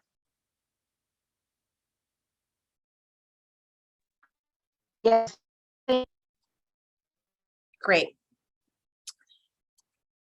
Okay, So next, the other ways that you can check your soil are by using a soil test or a jar method, which you can dig a sample using the soil from your infiltration test. So when we do a soil test, and these are just different ways that you can look at your soil composition. That was a great overview from Mia about what is in our soil and what these tests are trying to look at. So when you are getting your soil to put in this jar for your test, you want to dig down and use that same soil that are using in your infiltration test that's going through multiple layers. So that's what you want to do, to be sure that you're going through multiple layers of the soil and not just taking soil from the very top layer. When you do that, you fill it in about a third of the way, and then the rest with the soil and the rest of the way with water, and then you shake it, and then you leave it for about 2 days. So it depends how much time you have. Leave it for about 2 days, and then all of the particulates will settle out, with the finer particulates at the top and the heaviest ones at the bottom.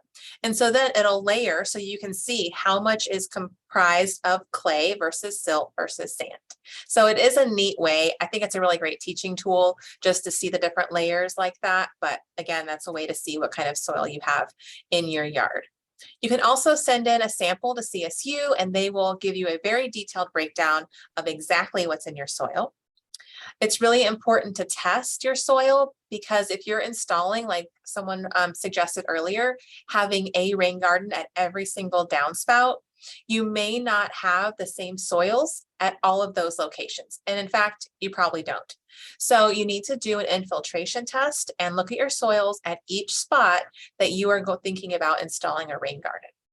Another way that you could do a soil test is by feel, which is you get about a handful of soil, you wet that soil ball, and then you run it through your fingers to create a ribbon.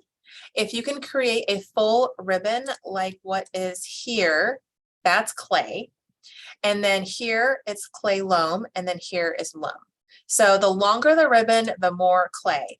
And as Mia mentioned, that same house where it took 7 hours to dig, it was straight clay, is what it seemed like. We had a lot of kind of like veins of clay, where it didn't have a whole lot of other things mixed in. But we were able to do this test there to see, yes, in fact, that is what it was. As was mentioned earlier, the soils, they're really important. It helps you to know what to expect from your rain garden.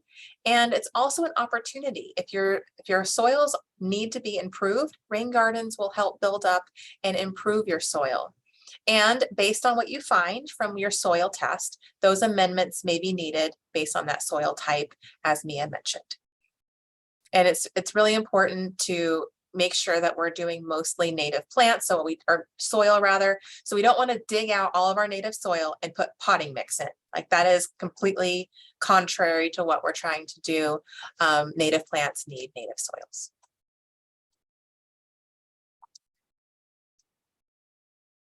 And I'll pass it back to Mia. Yeah, so choosing your planting layout kind of goes back to that same idea as what kind of soil you have and what kind of light intensity do you have. So right here under this tree, it's going to be shaded by that tree. So that's shade or part shade. So all of these beautiful flowers underneath it are adapted to that level of light intensity. So we can go to the next slide. So that upper tier, as Jessica was talking about, is going to be the plants that are most xeric, which means that they require the least amount of water. So since, like we were talking about with the depth of the rain garden, as the bathtub fills up, it's less often it's going to reach all the way to the top where the xeric plants are on that top tier. So this means that their roots aren't going to be flooded. They're not going to be bogged down in water very much, and they're just going to receive a little bit of water in each rain event. So we can go to the next slide. And the middle tier is usually composed of plants that like water and need a decent amount of it, but can be susceptible to root rot and other issues if they are submerged in water for extended periods of time. So that middle tier is going to get water during most rain events, and it's going to water them as much as they need. An example of that is these harebells, which we just picked up a few more for our layouts today, and they are beautiful. They're really cute. And then the bottom tier is going to be the plants that are most water tolerant. So these are the ones that are going to be able to survive being flooded with water for up to 12 hours, or the time that it takes for the water to completely infiltrate into the soil. So these are the plants that are most needy in terms of water requirement, and those go on the bottom tier. Another thing that like that question that we had about how do we pick these native plants is that, well, what is this plant going to look like? For example, Rocky Mountain columbine is usually pretty small, kind of a mounded growth habit that's pretty thin. So in the bottom tier, this is going to be a pretty small element that's not super visible. So we want to make sure that that is in a placement where it's still visually intriguing, versus the swamp milkweed, which usually grows pretty large, usually up to 3 or 4 feet tall with the same amount of spread. So that can be in the center mostly. So if you have your rain garden and say you have a porch, if you're going to be looking at your rain garden from your porch, you want to put that swamp milkweed in the bottom tier farthest away from you, and that Rocky Mountain columbine in the bottom tier towards you, so that you can see it and there's a progression of height going on. The top tier was xeric plants. So these are some examples of our full sun plants. For example, like the Plant Select program has a lot of different varieties that go into this. Usually they do include some native species, so there are some that is still useful there. That purple plant, I believe, was the harebell. And then the one that was purple and white was Rocky Mountain columbine. So we've got a bunch of different plants here that are great for full sun. And here's an example of one of our layouts. This is the full sun garden for a 50 square foot. We have 2 options of these, so this is just 1A. On the left, you can see all of the plants listed that are included in here. So we've got black-eyed Susans, blue grandma, and other.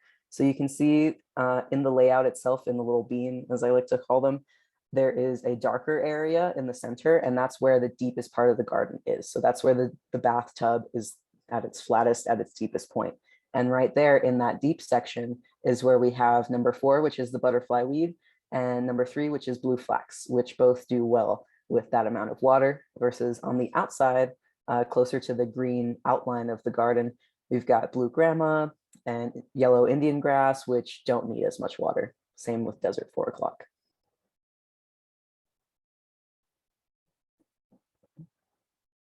This is the same. So this is 1B. And so you can see we changed the layout a little bit for this one. So there is a lot of variety that you can use when putting in all these plants. So we've got number 3 there, which is butterfly weed again, and blue flax. So you can see the kind of recurrence going on with these same plants that are tolerating different levels in your rain garden. But they can be arranged in a bunch of different ways to make it more visually appealing for your home. And then here's our 100 square foot layout. So this has everything, all the plants that we are using, and it is huge and beautiful. And we did install one at Steve's house, actually. And so here's some pictures of the part shade plants. Looks like Riley answered that question in the chat. So I think we're good. Okay, so here's our part shade. On the very right side on the top with that butterfly on it, those are purple coneflower or echinacea, and we love using those. So here's our 50 square foot layout, the first one for part shade. So as you can see, harebells, where those purple flowers are there, and they're up on the xeric section on the top tier because they don't like a whole lot of water in their roots. And then in our bottom tier in this layout, we've got swamp milkweed again and spiderwort, which will kind of grow larger and still tolerate that amount of water. Can you give a full list of plants for each type of light? Yes. So our 100 square foot layouts do include all of the plants that we're using for those different sun exposures. So the one that we're looking at right now, this is the partial shade. And actually, Jessica, if you want to go to the 100 square foot for partial shade. So this has all of the plants that we're using here, and we can include a list elsewhere if you need. And then here are our shade plants, and then some highlights: Rocky Mountain columbine, swamp milkweed, and then in the bottom left is wine cups, which are really beautiful. And Jessica has a lot of them planted on her property actually, and they expand like crazy and put out those beautiful red flowers that are almost like they mess with my eyes because I look at them and it's almost too much color. It's too bright. It's like very vibrant and it pops out, which is awesome. Also, that leaf texture is really great. And so we love to use different plants in our layouts that have different leaf textures, because that brings interest when the plant is not flowering. So here is our full shade layouts. This is the first 50 square foot one. Again, we've got our most xeric tolerant plants at the top, and then our most water loving plants in the basin. And so we've got all of those. And then here is our second option for the shade layout. Our shade layouts they look a little bit less impressive in bean form, but they are still just as beautiful in the landscape. And then here is our 100 square foot. Again, same kind of deal. We've got the harebells at the top and white yarrow, which is one of my favorites. It does grow pretty tall and it has those bundles of white flowers.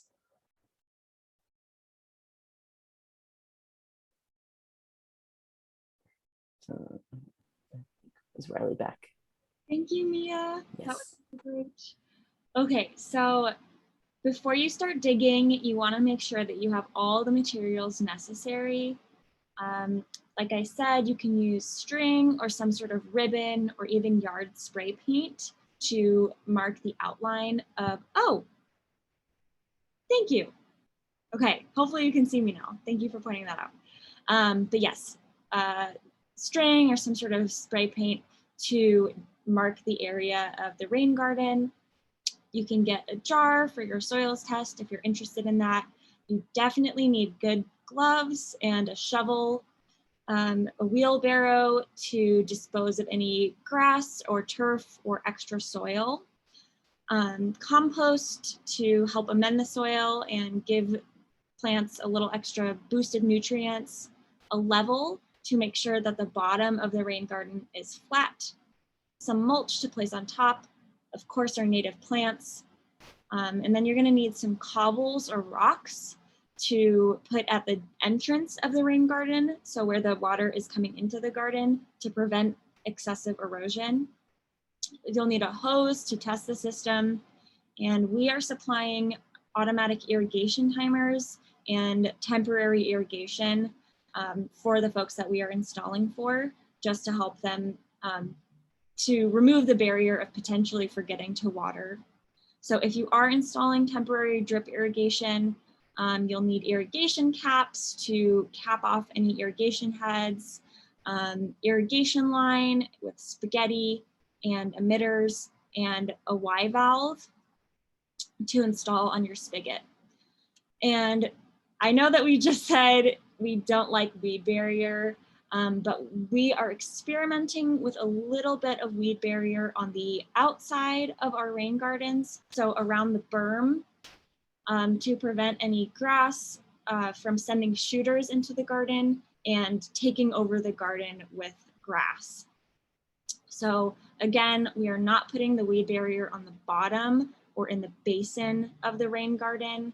We want to keep that space as open as possible to allow infiltration, but we will just be placing the weed barrier around the very perimeter of the gardens. Yeah, so the weed barrier kind of goes underneath the berm as vertical as possible. And so this prevents the grass, because turf is very aggressive. So it sends out runners, which will grow new turf plants, individuals. And that weed barrier just along the edge in a kind of vertical fashion will stop the runner from passing through. So it'll hit the weed barrier and stop. You're like, oh no, I hit something. Go down, try and hit it again. It'll hit more weed barrier. And this will kind of help to prevent turf coming up in the rain garden as much as possible. Next slide. Great, so now you want to ensure that water is getting to your garden. So if your garden is 10 feet away from your house, your downspout probably isn't 10 feet away from your house. So you will probably need some sort of downspout extender, like the second picture on this slide. You can get them, they're often plastic and bendable, easy to manipulate. Given the circumstances of your yard. You can also dig an underground pipe so you don't have the tripping hazard of the downspout extender. So the underground pipe would just take that water directly to your garden, or you could use a cobble swale. I did want to just add that we are able, with one of the homeowners here on the call today, but in Fort Collins, we're able to experiment with rain chains, which isn't something we've been able to try before. So we're really excited to be able to do this and to try have examples of how rain chains will also work within a rain garden.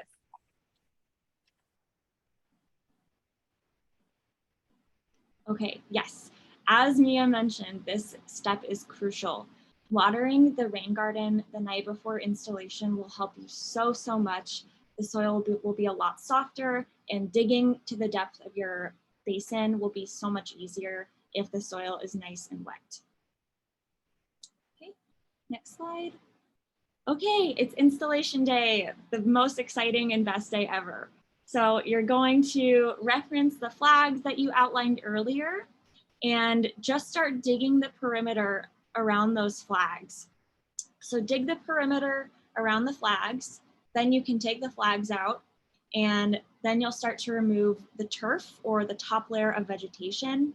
And I found that taking my shovel and digging sideways underneath the turf will help get that layer up a lot easier rather than just digging straight down.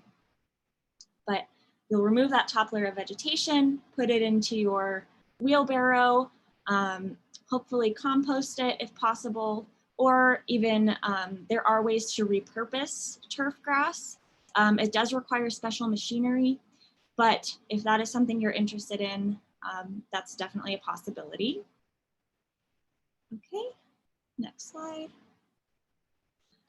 If the ground is really hard, let's say you forgot to water, or it's just for some reason it's like rock, just we have pickaxes, and you can use the pickaxe to loosen up the top layer of soil, and then you can go in again with your shovel and start to remove the soil that you've dug up inside the garden, and then place that soil on the outside to start forming your berm. And once you start digging, you'll want to keep a ruler close by, just to be able to make sure that you're digging to the proper depth. You don't want to be digging any further because, like we have been talking about, it fills up like a bathtub, and you want to make sure that all of your plants are getting the correct amount of water based on our previous calculations. So dig down to the depth in your basin, and you can remove that soil from the basin and put it into your berm.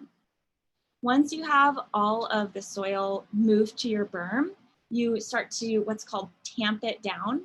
So you can literally just stand on the berm with your feet and hop like a bunny around the berm to squish that layer of soil down. If you're not into the bunny thing, you can use this tamper, and it's this really heavy tool with a flat bottom, and you just press it down onto the soil, and that will compress it nicely. And you want to compress the top of the berm, but also make sure that you get the sides as well. So go around once on the top, go outside, tamp it down, and then tamp down the inside. But you don't want to tamp down the bottom of the basin because that's compacting the soil, and it would make it harder for water to infiltrate in the bottom of the basin. Okay. Next slide. I do want to add that what we also did, so you can see on this picture, the one on the far right, that the berm is elevated a lot above the surface. And after this installation, we were looking at decreasing the depth more so that that profile is lower within the garden. So it's not sticking out of the yard so much and is more just a depression into the ground. And we'll have some examples of what that looks like as well. Great point. And also, just another note on this far right side picture, the right side of that garden is where the water is entering. And so that's where our berm is the lowest. And the water will be overflowing on the left side of that garden. And so we made the berm a lot higher where the outlet would be, just to make sure that the water will be sitting in that pool and allowed to infiltrate.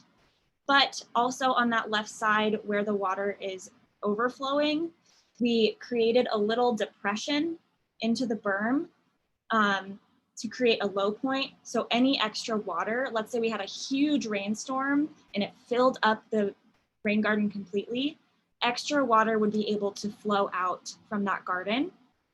And that's a great thing about this design as well, is if you have a tree downstream of this rain garden or a rose bush that you're really attached to, you can craft where the overflow will go to reroute any extra water to any plants on your property. Okay, so if you have turf, there are a couple options. If it's less than 250 square feet of turf, it's feasible to use a shovel just to remove all of that. But we also have additional resources for turf removal if you're trying to preserve that turf. So there are machines that you can rent that will remove the turf and roll it up into a mat, and you can repurpose that somewhere else in your yard. Or you can also, if you don't want that sod, you can list it on Nextdoor app or Facebook Marketplace, and someone else can use that. And I think Resource Central and the Fort Collins ZIP program have really great resources if that's something you're interested in. Some waste management companies also offer turf composting. They usually require that there are no large stones or roots in the turf, but if you're removing it with a shovel, you can usually just dump that into a bucket or a wheelbarrow and load it up and take it to one of those waste management companies, and they can take care of that for you as well. Yeah, so disposing, you can compost it or give it to someone else. Some folks do have their own compost bins or their own compost company. It's always a good idea to check with them beforehand to make sure that they allow or that they accept turf. Some places don't accept soil. So just check with the folks that you work with to make sure that they can actually take that. Okay, great. So once you have gotten the outline of your rain garden in and you've created the basin and the berm, you want to take a level and just go across different sections of the rain garden. I kind of just like crawl on my hands and knees and start from one end and work my way to the other with a level to make sure that all of the points in the rain garden are completely flat. And this will allow it to fill up like a bathtub. Then you'll create your overflow point in the rain garden. This will be the lowest point in the rain garden on the berm where the opposite the side of where the water is entering. So with this, we just need to be sure that we're not digging out that berm and allowing all of the water to escape, but just enough that any overflow could come out. Then you can start to place your plants according to one of the layouts we've created, or if you have another layout that you're working from. But you want to get a measuring tape in this process and just make sure that each of the plants has enough room to grow to their maximum height and width. And we have that information in the homeowner's packet that Mia helped to create. Yeah, so the spacing for these plants, it's kind of variable depending on which plant, and sometimes our spacing layout doesn't exactly translate to what we're putting in the yard. But basically, spacing is important to consider because these plants are perennials. So they're going to be in your lawn for years to come. And so you want to make sure that at their mature full height, because we're not going to be planting fully mature plants, that we're going to be planting smaller plants, that when they get to their full mature size, that they will still fit in your garden and be happy. Because some plants, and native plants especially, have pretty delicate root systems.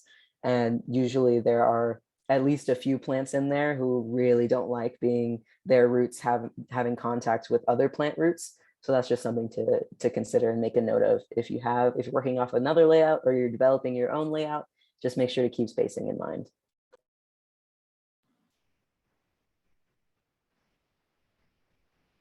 Okay, continuing on with the preparations of your site. If necessary, you can absolutely add compost if your soil needs amendments.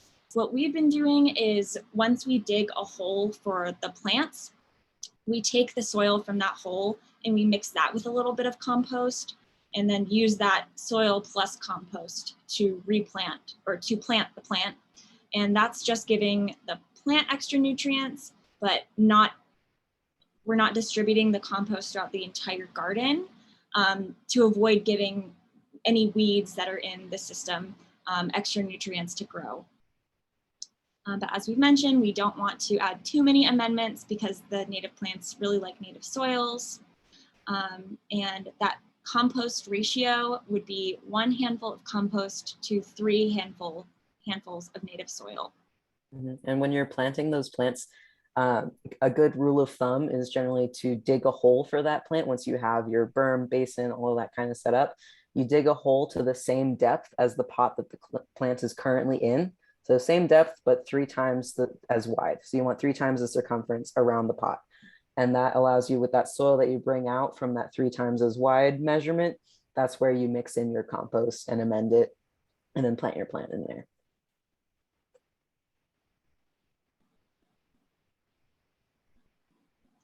Okay, so you can start planting now. So as Mia mentioned, once your plants are all laid out, you just want to dig down to the depth of the plant, but 3 times as wide to make sure that the plant can expand its roots into the soil and grow.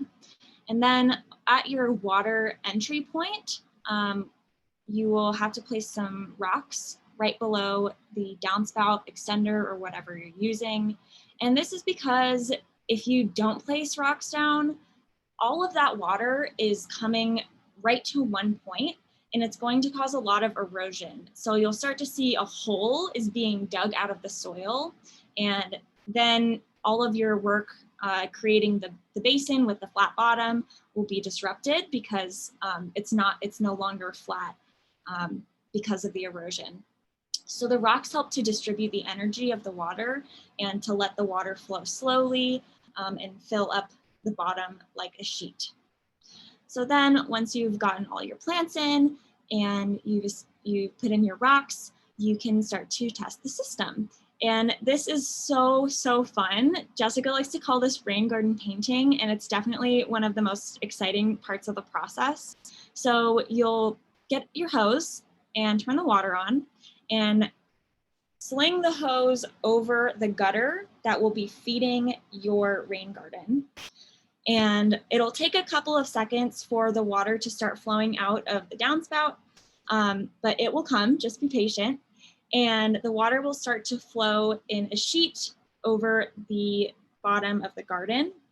And you want to be looking for any high points. If there are any clumps of soil, any rocks that are obstructing the flow of the water from moving nice and evenly like a sheet through the bottom of the soil. So you literally just take your hands or maybe a shovel if that's more comfortable to just smooth out the surface of the soil. And so all of the plants on the bottom tier will be able to get water. And so from here, we just let this kind of be the first establishment watering. And so we fill up the bottom of the rain garden with water to water all of the lowest tier plants, and then we'll go around and water the other plants individually. I think that's on the next slide. Overflow. So one thing that you really want to check is that your overflow is working and it's at the correct height. So during the rain garden painting, it's a great time to do that, just to make sure that the overflow isn't accidentally going towards the house, but it's actually going where you want it to be, away from your house and towards another plant in the best case scenario. Okay, next slide. Okay, so this is the rain garden test where you're just letting the water flow into the garden and seeing where the water flows, making sure that those bottom plants, the lowest tier plants, are getting all the water they need. Jessica, did you have a point on this? Okay. Okay, great. After you've done the test, You'll add the mulch, and you want to do this last because if you add the mulch before your test, you won't be able to see where the water is flowing into your garden. And again, the mulch is great for reducing the evaporation of the water. So it's sort of like holding the water into the soil and allowing it to infiltrate rather than just evaporating and leaving the system. So we add at least 3 inches of mulch, and that evens out the bumpiness of the rain garden between the basin and the berm. And so it gives the garden a flatter looking appearance. And again, you just want to go around and water all of your plants. They might be a little bit stressed at first just because they've gone from this highly nurtured environment in a greenhouse. People are watering them and attending to them all the time. And you've just planted them in a garden next to a street and they're so confused. So don't be worried if your plants are a little bit sad the first couple of weeks, especially if you're going through the proper establishment watering. They will definitely perk up. Yeah, a little bit of dieback is okay and normal. Plants are resilient and they will grow back once they adapt to their new environment. Yeah, I had, on our first installation, we had a hyssop, and I knew nothing about native plants before I started this job, and I had no idea how to take care of this hyssop, and it totally died. It was just completely crusty and dried out, and after about a month of watering it every day and just making sure that it was getting attention, it looked like a totally different plant. It was thriving again. So that's why we are planting with these native plants. They're really, really hardy, and they'll be happy in your garden, we hope. We installed that hyssop last week and it was beautiful. Riley did an amazing job bringing it back to life. Thank you. Okay, so one more thing about mulch. There's several different kinds. We prefer shredded because the structure of the shredded mulch allows it to interlock with itself and create sort of like a matrix of mulch. And that is much harder. It will lay on the garden a lot easier, whereas chipped mulch floats. And so if you get a big rainstorm or if you're watering, the chip mulch might float and then leave your garden. But one really big benefit of the chip mulch is that you can often get it free from tree removal companies or municipalities. I think Fort Collins has free chipped mulch. And chipped mulch isn't bad. So if you just have to consider what are your resources and what might be easiest for your site. But we just prefer to use shredded mulch. Something else I say about the mulch that's chipped is that if you want to use chip mulch at first, having that be at the bottom, that you get that for free. And then if you're finding it's floating a lot, you can always top that with your shredded mulch, which does cost money and can be more expensive. And so that's another way to do it. It would reduce your total amount of mulch needed, but also provide that additional stability. So I always say, let's use the resources that we can. For our project, we're using shredded. This is our demonstration project, but in looking at what resources you have available, like Riley was mentioning, it's okay to use chipped. It's great. And then you can always make adjustments if you're having any issues. And to figure out how many bags of mulch you need, there's a great mulch calculator that you can just Google, and you can enter in the garden area and how deep you want your mulch to be, and it'll give you a volume of mulch. But what I've been finding is that for a 50 square foot rain garden, you need about 8 bags of 2 cubic feet of mulch.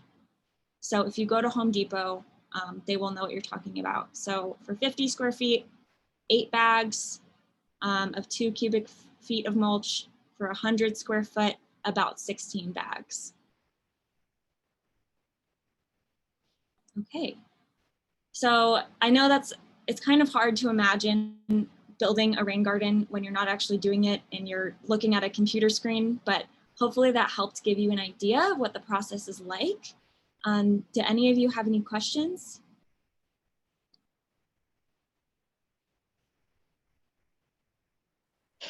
Will you, sorry, this is Jessica Hill here. Will you guys go over the watering process for establishment at all? Because obviously that's very plant specific and a great potential to kill plants. Yes, I think that's coming up in our next slides, but for all of our homeowners, we will be giving you a watering schedule through the end of this season, so through October. And we'll be giving you an automatic watering timer and the temporary drip irrigation. So that should just go off automatically and you don't have to worry about it. But for those who are not getting that automatic watering timer installed, we do have a general outline coming up in the next few slides. I have a question I not see, about, thank you. sorry, not about installing, but about the program that you're talking about right now. How do you, because is that Nature in the City you're talking about, or is that another program? Jessica? For the, I'm sorry, what was the question?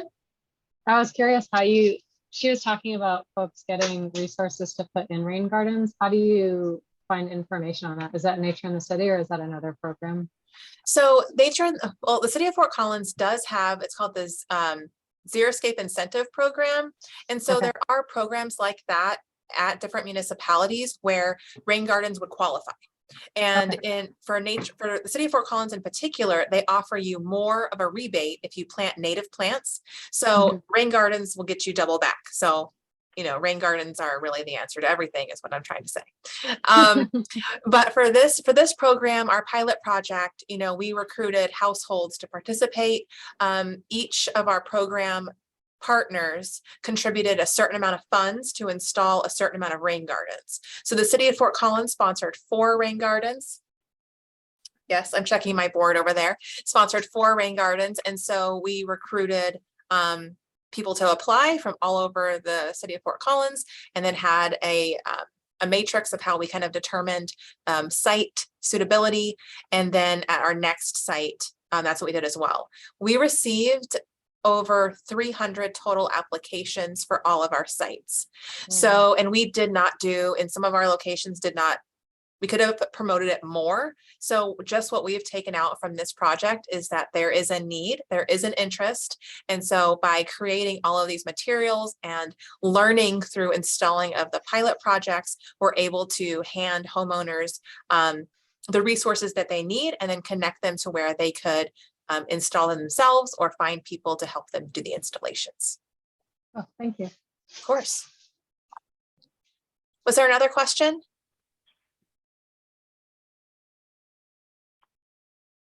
Okay, feel free to interrupt me at any point.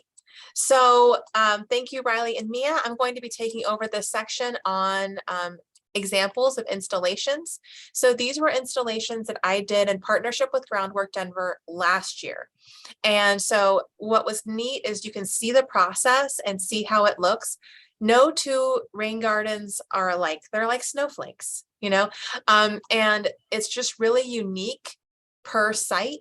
The layout size of where you do your bean is slightly different sizes, different shapes. You're trying to really use the flow of what looks like at that particular landscape. And so we try to use the features that are already there. So for example, we've had rain garden sites that have like very linear lines next to it. So we try to do a little bit of mimicking. You know, rain gardens aren't necessarily linear, but we try to mimic and have it flow within that landscape as much as possible. And then we try to have it look like a natural extension and not just have it look like a rain garden plopped somewhere randomly. So we take all of these things into account when we are designing where the rain garden should be located on the site. So here are examples. What I like to tell my classes is landscape transformation is one of the coolest things that you can do with your day, because it's like so satisfying to start the day and say, okay, that's what it looks like when you start. And then you end your day and you're like, wow, I did that. You know, sometimes I spend my entire day answering emails. And so I can't look at that day and be like, wow, I did that. You know I did things, but it's hard to tell what exactly I did. That is not the case with rain garden installations. So here we did not have the bean, the pink ribbon that Riley had, which has been really helpful in streamlining the process, but still we outlined the garden layout and then started removing that top layer and then started creating that berm and basin, making the bottom area flat. And then once it was flat, this ground was extremely hard. So this is how I learned you need to water the night before, and the other installations went by much faster.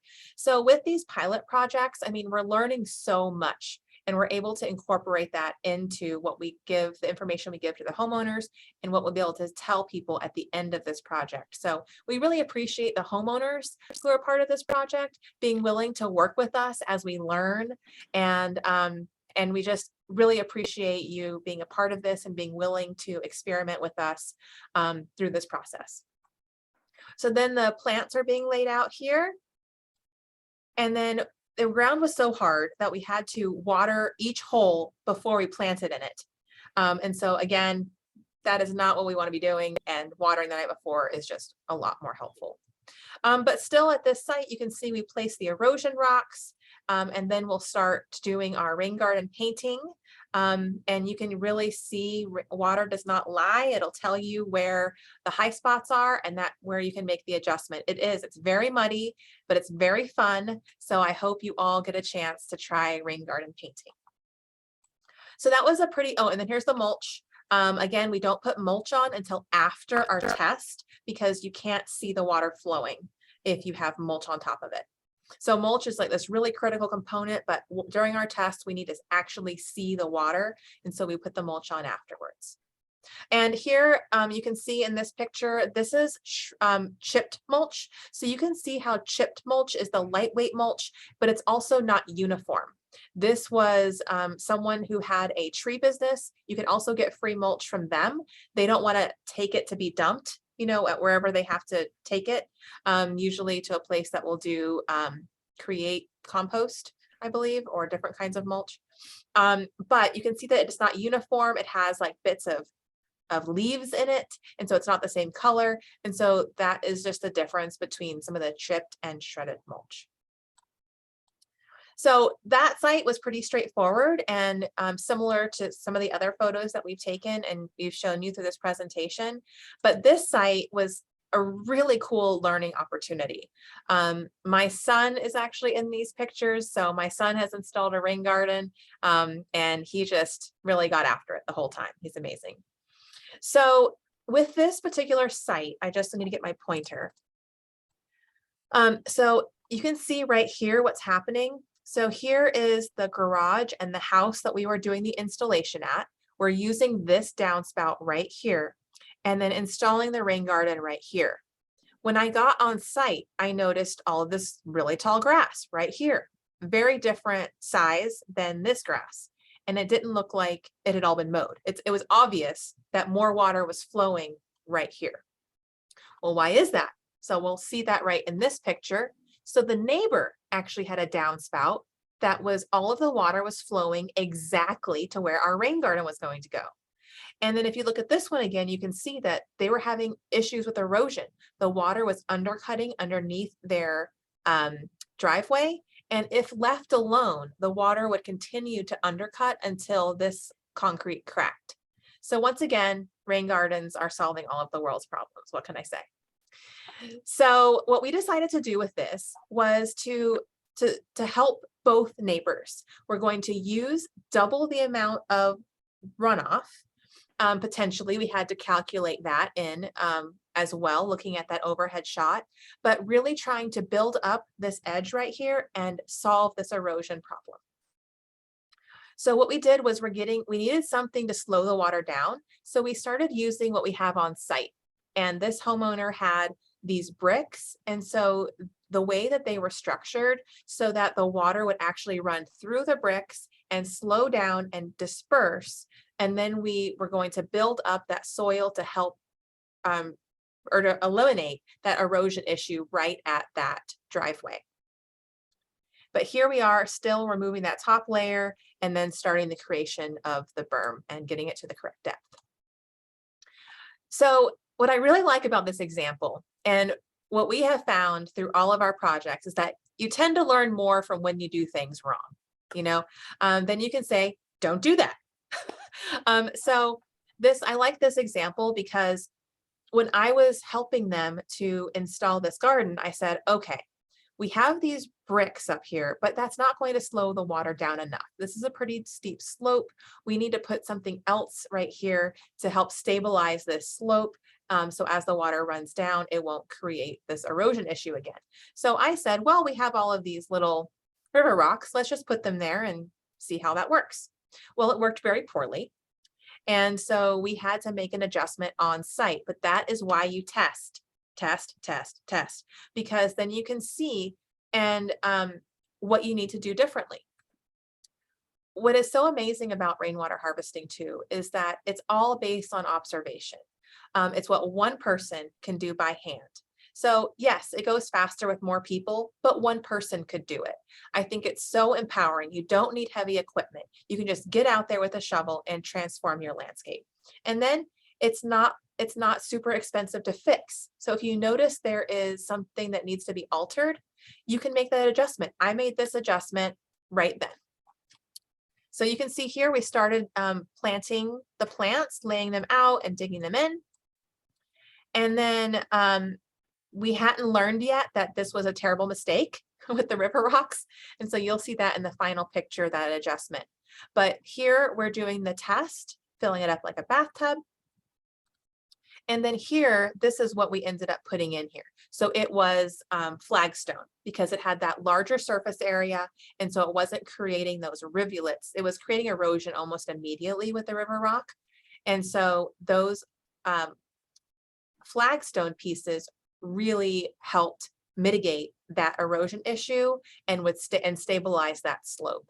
So this is just another really cool example of how you might start, why it's important to visit the site, look at the whole picture, see what other factors might be influencing your rain garden, and then being ready to roll with the punches, because inevitably every single installation has had something happen where we need to roll with the punches. So just being flexible, being ready to adapt, being ready to change your initial plan, and just expecting that there might be some adjustments that can be made, and then having fun with the installation, because the goal is still to protect water quality, to have these beautiful plants in, and to have this landscape that is really a Colorado landscape instead of one that will require a lot of water. I always like to show this picture. This is from the beginning of when I did my transition. It was in 2020. Had some extra time on my hands in 2020. And so I did this installation by myself. My kids did help me, but they were, 2 and 3. And so just, they were help, but sometimes less helpful. So the point being that I was able to do this on my own and transition this landscape myself. So I started by removing all of the rock and weed barrier that was here, which took a long time, and then started shaping the soil. I always like to point this one out because it looks like a sea of mulch. And I always like to tell people, just be patient. Just be patient with your native plants. It will not continue to look like a sea of mulch. Most people have that factor of, I don't want just it to look like mulch, but from May 17th, which is when my planting day, to September 7th, the bottom right picture, that is how much the plants grew in one season. So it takes native plants a little bit of time to grow into their full beauty, but you will not just be looking at this huge mulch bed. They will fill in, and they will fill in quickly. That being said, if you do lose any plants completely, like not just got some dieback and they're looking kind of crusty, like if you got some plants that actually fully, completely die, do replace those with native plants or the same native plant that you had in there before. And don't add anything else into the garden. It will fill up. It will look great. It's just going to take some time. Thank you. So if there's no questions, I'm going to continue on into maintenance and how to maintain your rain garden. You need to follow the watering schedule. You need to water to establish the plants. We are planting in a very hot time of the summer. Most ideally, if it was possible, I would have done all of our installations right after Mother's Day, because that is when that gives the gardens the most time to establish the season. The ground usually isn't as hard. It's been raining. They will get the benefits of the rain that we typically get in May and June and early July. But for our pilot project, we didn't have that ability to only plant in May. So with this, we need to be sure when you plant later in the summer to really make sure that the plants have the water they need to survive that planting in the temperatures that we have now. Additionally, you'll need to weed. I wish installing rain gardens was a fix all to all weeds, that we would install it and then we'd have no more weeds ever. But bindweed is the bane of all of our existence. And once that's in there, rain gardens will not solve that problem, unfortunately. I truly wish it did. So you just need to stay on top of the weeding and allow the plants to take over, the native plants, because the weeds will try to take over the space of the native plants. So it is important to continue to stay on top of the weeding so the native plants have the ability to grow and thrive. With a watering schedule, you water daily. This is an approximation, but you water daily for the first 2 weeks. And then you move to every other day for the next 2 weeks, and then move to once per week. If you notice that your plants are super wilty, then they need some supplemental water. So that's where you just need to kind of be watching your plants and seeing how they're doing. Is it over 100 for this entire week, or is it in the 70s?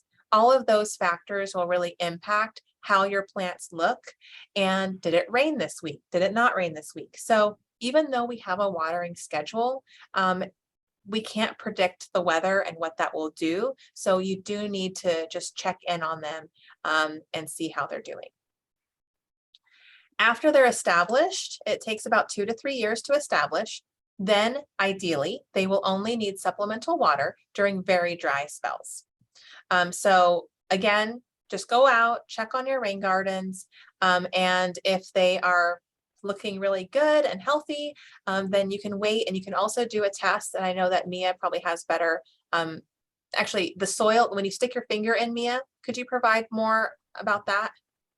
Yeah, so kind of a test that we use to kind of test how much moisture is in the soil and if you need to water again is basically just to go next to one of your plants, move some of that mulch out of the way, and go ahead and stick your finger into the soil. I usually go to about the first or second knuckle, preferably about the second knuckle. And if you feel that the soil in that little space where you have your hand in there, if it feels moist, then your soil's good and you don't need to water. If it feels dry, or if it's really hard to put, like to get any sort of pressure to get your finger through that soil layer, then it's time to water.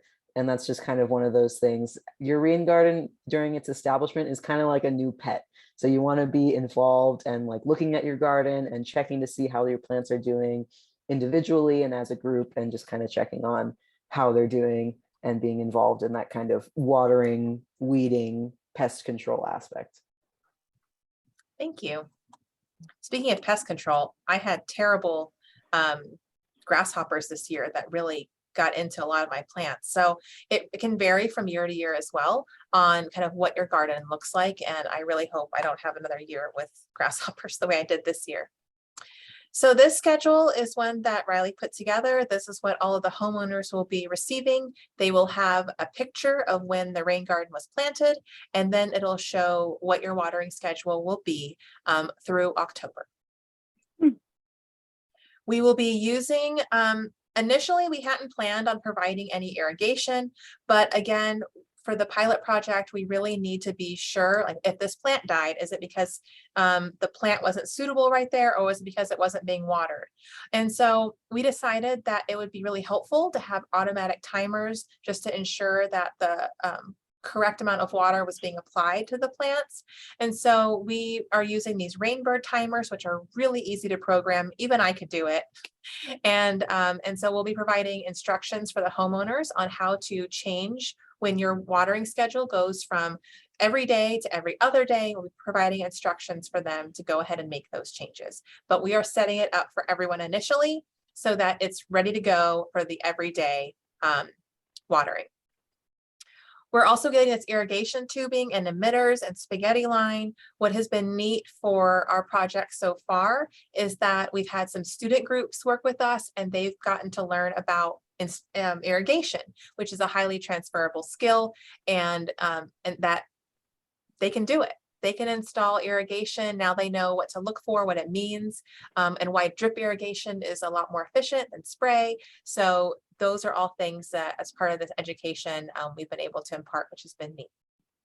We're also including this hose connector, and that is because we're going to be taking up one of the spigot connectors for the automatic timer. It has to be on there all the time. The water has to be on for it to work properly.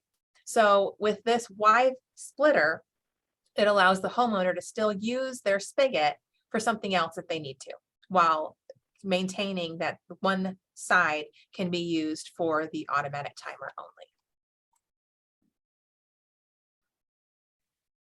Some challenges: tree roots. As Mia was mentioning earlier, you may have a rain garden depth that you're not able to dig to because of tree roots are too close to the surface and you're encountering a lot of tree roots. So that's a challenge. Weeds are a huge challenge, and then the hard ground.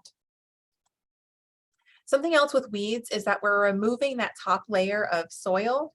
And when you do that, sometimes it activates the weeds, especially the bindweed. Again, bindweed is the worst. And so that is something that you just have to realize, and why we're trying to take steps that if we're installing in a grassy area or removing turf and putting in a rain garden, that we're trying to find ways to keep the rain garden looking its best without encroachment from lawn or from weeds. So this is part of the process that we're trying to figure out best practices and how to go about making recommendations for the future. Now, I've been talking about how terrible weeds are. Don't spray them. Don't use fertilizer or insecticide or herbicide in your rain gardens, because one of the big points of your rain garden is that it's cleaning the water. So you don't want to be putting any chemicals inside your rain garden, because then you're having to clean out chemicals in addition to the other things that it's cleaning. So don't use fertilizer or insecticide or herbicide, and be sure to remove those weeds or other nuisance vegetation. And as Mia already mentioned, you may need to replant some of the native plants per the layout as needed. I've had some plants die from my initial installation, and I spoke with our horticulturist about it, Jennifer Busolo, and she told me that it wasn't me, that it just happens sometimes, which made me feel better. So I'll just tell you, since you don't have Dr. Busolo here to tell you, it's not you, it just happens sometimes. Then you could have displaced mulch. We already talked about how mulch floats. If it does, just rake it back into your rain garden. And then the example here on the bottom, you can see that that rain garden was not installed flat. If it has channels going through it, that's not flat, that's on a slope. So those are things to be looking for, and why it's important to really get the grading correct when you're installing them first, so that you don't have these issues later. Now you have this nice flat area, and it looks like it's a perfect spot to dump a bunch of snow. But if you have snow over your rain garden, snow is really heavy, and so it could crush your plants.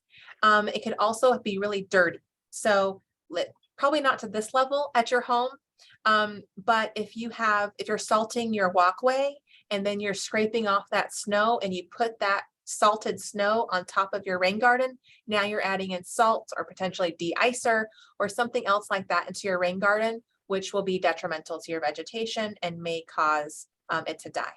So don't store snow there. Maybe put up some little flags to remind you not to do that in the winter time. Very briefly, because we're running out of time, I was just going to show you, this is my front yard before I did anything to it. And I'll show you what it looks like when you incorporate multiple rain gardens together. So I had really poor soils. This section right here didn't even have weeds growing in it. It was bad.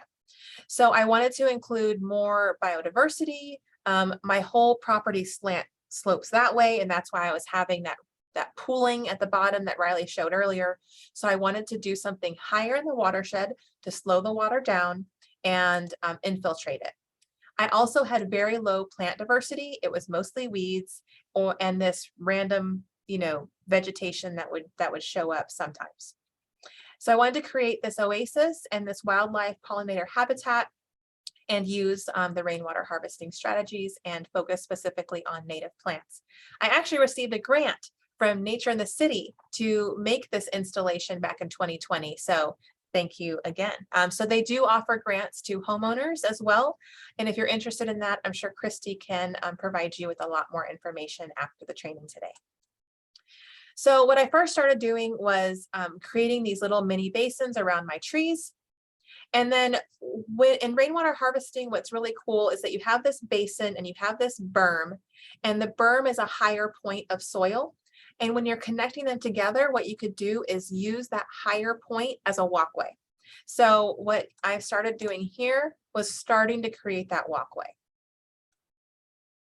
And then you can see kind of it coming together back here. This is a basin. This is the berm, basin, berm, and I use that to create that walkway. And then we had a tree die, a cottonwood tree, and we wanted to use that resource. And so my husband spent, I don't know how many hours cutting up these lily pads of that cottonwood tree to do this pathway. Now, I know I told you all not to use weed barrier, but weed barrier underneath a pathway works fine. We don't recommend it when you're putting plants in there, aside from what we're trying to do with rain gardens and figuring out how to keep grass from entering it. So I know that's a lot of caveats, but stay with me. So I want to point here, and this is the same section. So here I created these little mini rain garden basins, little mini basins. They're so small, I put one plant in each one. Here I did kind of the opposite of a basin where you're keeping the berm and creating that bowl. I wanted to create the opposite because I was going to put a chair right here. And so I didn't want the water to flood underneath the chair. I wanted the water to go around the chair from this hillside and into this little rain garden. So it doesn't look very good. And it just looks like it's going to be this weird stepped section. But you can see afterwards, you can't even see the little depressions that I created. And it has one plant in each, and they get watered when it rains. So again, just wanted to show that example of what it looks like when you're doing your test and when you're doing your installation, and then after when you have the plant and the mulch in. Want to talk about what to expect on installation day. So it's going to be hot. Prepare for a day for working in the sun. I know that some of you will be working with us and some of you are homeowners and will see us out there. So please bring a hat, sunscreen, water bottle, closed-toe shoes are a must. We're going to be using different tools and we don't want to have any issues with that. I recommend pants because you'll be kneeling, but that's completely up to you. And then gloves and some snacks. And we will be providing instruction, lunch, and some breakfast snacks, water, tools, and plants, and the expertise. This installation right here was the last one that we did last week. And I don't know if any of you were in the Denver area last week, but we had this crazy hailstorm. So the hailstorm that I was mentioning, it happened right after we finished our installation, which was insane. And so we got to see the rain garden fill up, which was really neat. And then it had a bunch of hail floating in it. But the rain gardens are, or the plants rather, are resilient. And so we weren't concerned about all the plants dying after the hail. It happened, So we're going to be keeping an eye on this. But as you can see, this is one of the things that we've had to deal with during our pilot project is random hailstorms in addition. The homeowner packets. Okay, the question here, the days of the installation. So we're having installation tomorrow, Thursday, and Friday. Please put in the chat the days that you would like to join us. If it's changed from when you registered for this training, actually it'd be great if you just put it in the chat or send that to Riley or Mia as well, about which day you'd like to join us, and we will be sure to send you the address for that day and what time to join us. The time frame, it's really, it really depends, because it depends on a lot of factors. Thank you, Emma. It depends on a lot of factors, but generally we say from 8 to about 2 or 3.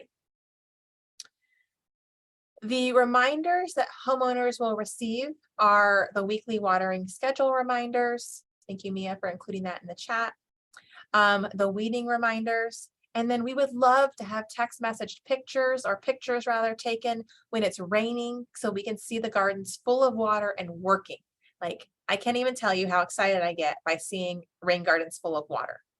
I will drive down the road in the rain and stop at rain gardens and take pictures. So that's what I do in my free time. The CSU team will come by to inspect the garden. We take measurements of the height of plants and widths, and we will be charting that throughout the growing season, and then in subsequent years as well. This is again your watering schedule that you'll receive. And then your homeowner packet will also have more information about the pilot project, your planting layout that the homeowner selected, the plant establishment guide, what the garden will look like in winter, and if you're doing a rain barrel, the rain barrel installation guide. The rain barrels, what we have determined for this is that it takes so long to install the rain gardens that we haven't been able to install rain barrels at the same time.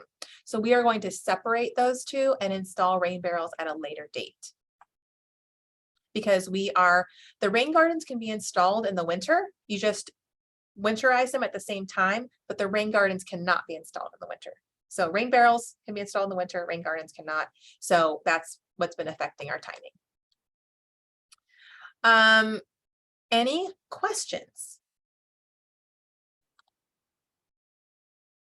So we only have 10 minutes left of our presentation today.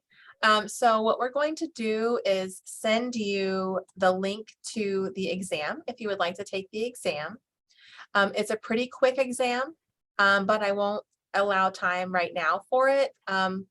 We'll use the honor system. You know, notes haven't been needed in our other classes.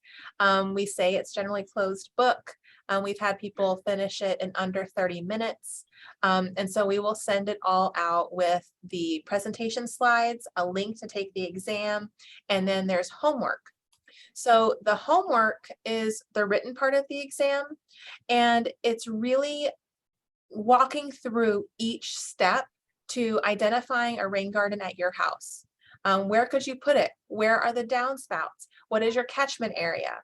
Because walking through and doing this process, you learn so much more than just listening to us talk about how to do the process.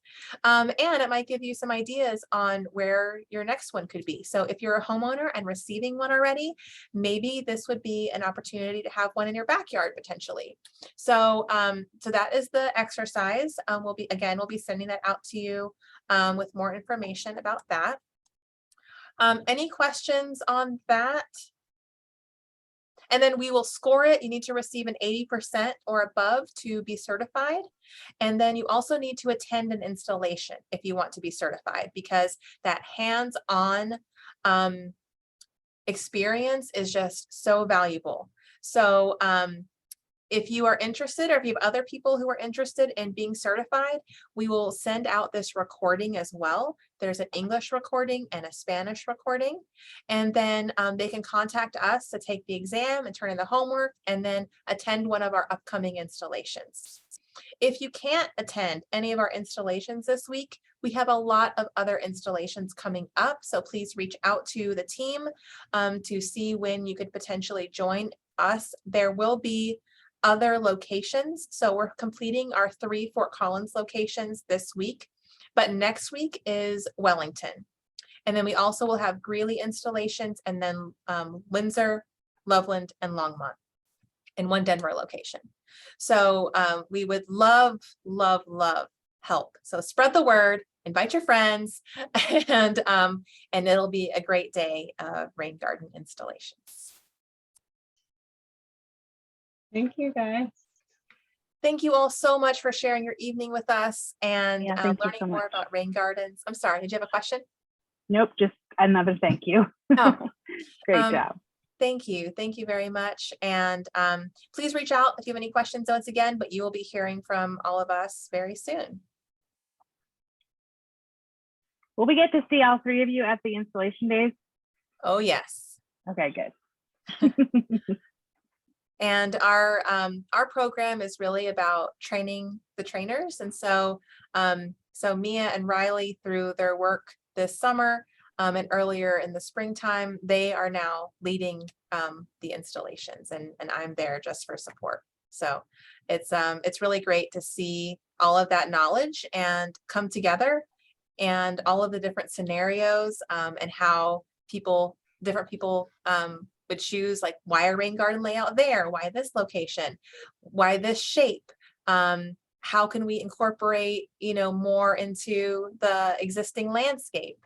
So the last rain garden layout that we did was in a corner, but it looked very natural we took out a section of lawn, but it looked like just an extension. It looked very natural. We didn't put a hole in the middle of their yard and then turf all around it. So having those different viewpoints, like Riley is an anthropologist, me as a horticulturist, I'm also an anthropologist, but having those different viewpoints and perspectives have really just improved our project. So please reach out. Like I said, Christy, if you have questions reach out to Christy if you have questions about our opportunities for other grant programs. And thank you once again to Nature in the City and the City of Fort Collins. And we look forward to seeing all of you very soon at an installation. Yeah, I look forward to meeting all of you. There's like so many discussions that all of this has sparked that I'm excited to chat. Wonderful. Will you be joining us this week? Yeah, I am trying to decide whether I could go Thursday or Friday. So just wondering if there's one day that has less people or more people could do either one. So okay, yeah, we'll follow up with you on that. Yeah, cool. Okay, did you all want to add anything, Riley or Mia? I just checked our registration, and currently no one is signed up to help on Thursday or Friday. So you're more than welcome. Any day? Okay. All the days. I'll email you back then and see what I can do. Okay, great. Thank you. Maybe I could do both days. We'll see. All right. I just had a baby though, so I don't know.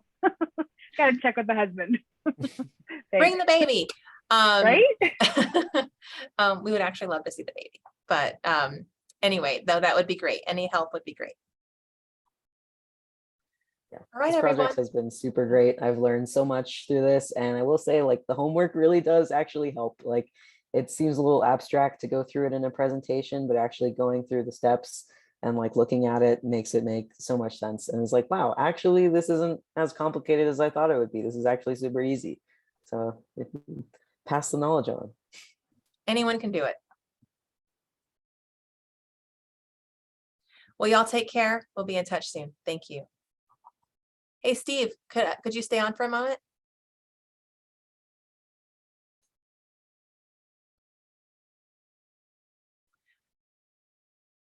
Okay, I'm going to stop the recording. Okay, I don't know how to do that. I'll just cut it. Anyway, great to see you. I realized it was the Steve show because all of our pictures are from your house. And so anyway, that was great. And I was also thinking about how much your landscape has changed in a short period of time. With all of your transition too, which is really neat to see. Oh yeah, I noticed that too. I was like, I recognize that. and that one. So is it next week that the gutters are being put in? I think Zach is back tomorrow to put in the pavers and the extension. Okay, great. Yeah, so then that's when we can kind of take a look and see how it's all sitting. and things like that. Yeah. Wonderful. Well, we can't wait to come out and see that. How have your plants been doing on the watering schedule? Should we make any adjustments to that? No, they're all doing really great. The Indian grass, the 3 Indian grasses are either dormant or have died. I don't know if you've noticed anything else with any of the Indian grasses, Interesting. Okay. but it's just those. The rest of them are all great. Yeah. Really? Okay. I would have to refer back to our designer, to Thomas or to Jen, on when the Indian rice grass. I haven't worked with Indian rice grass before, and so I'm not sure, but that's a great point. And we're trying to keep track of how all of these plants do in the layout. So that's great feedback. Yeah. No, they're all looking really well. I think we're on the every other day schedule at the moment, if I'm following the original one that we did when we went back in June. So I'm just kind of continuing with that. But they're all after kind of the last little bit of modification. You know, I did that big flood to test.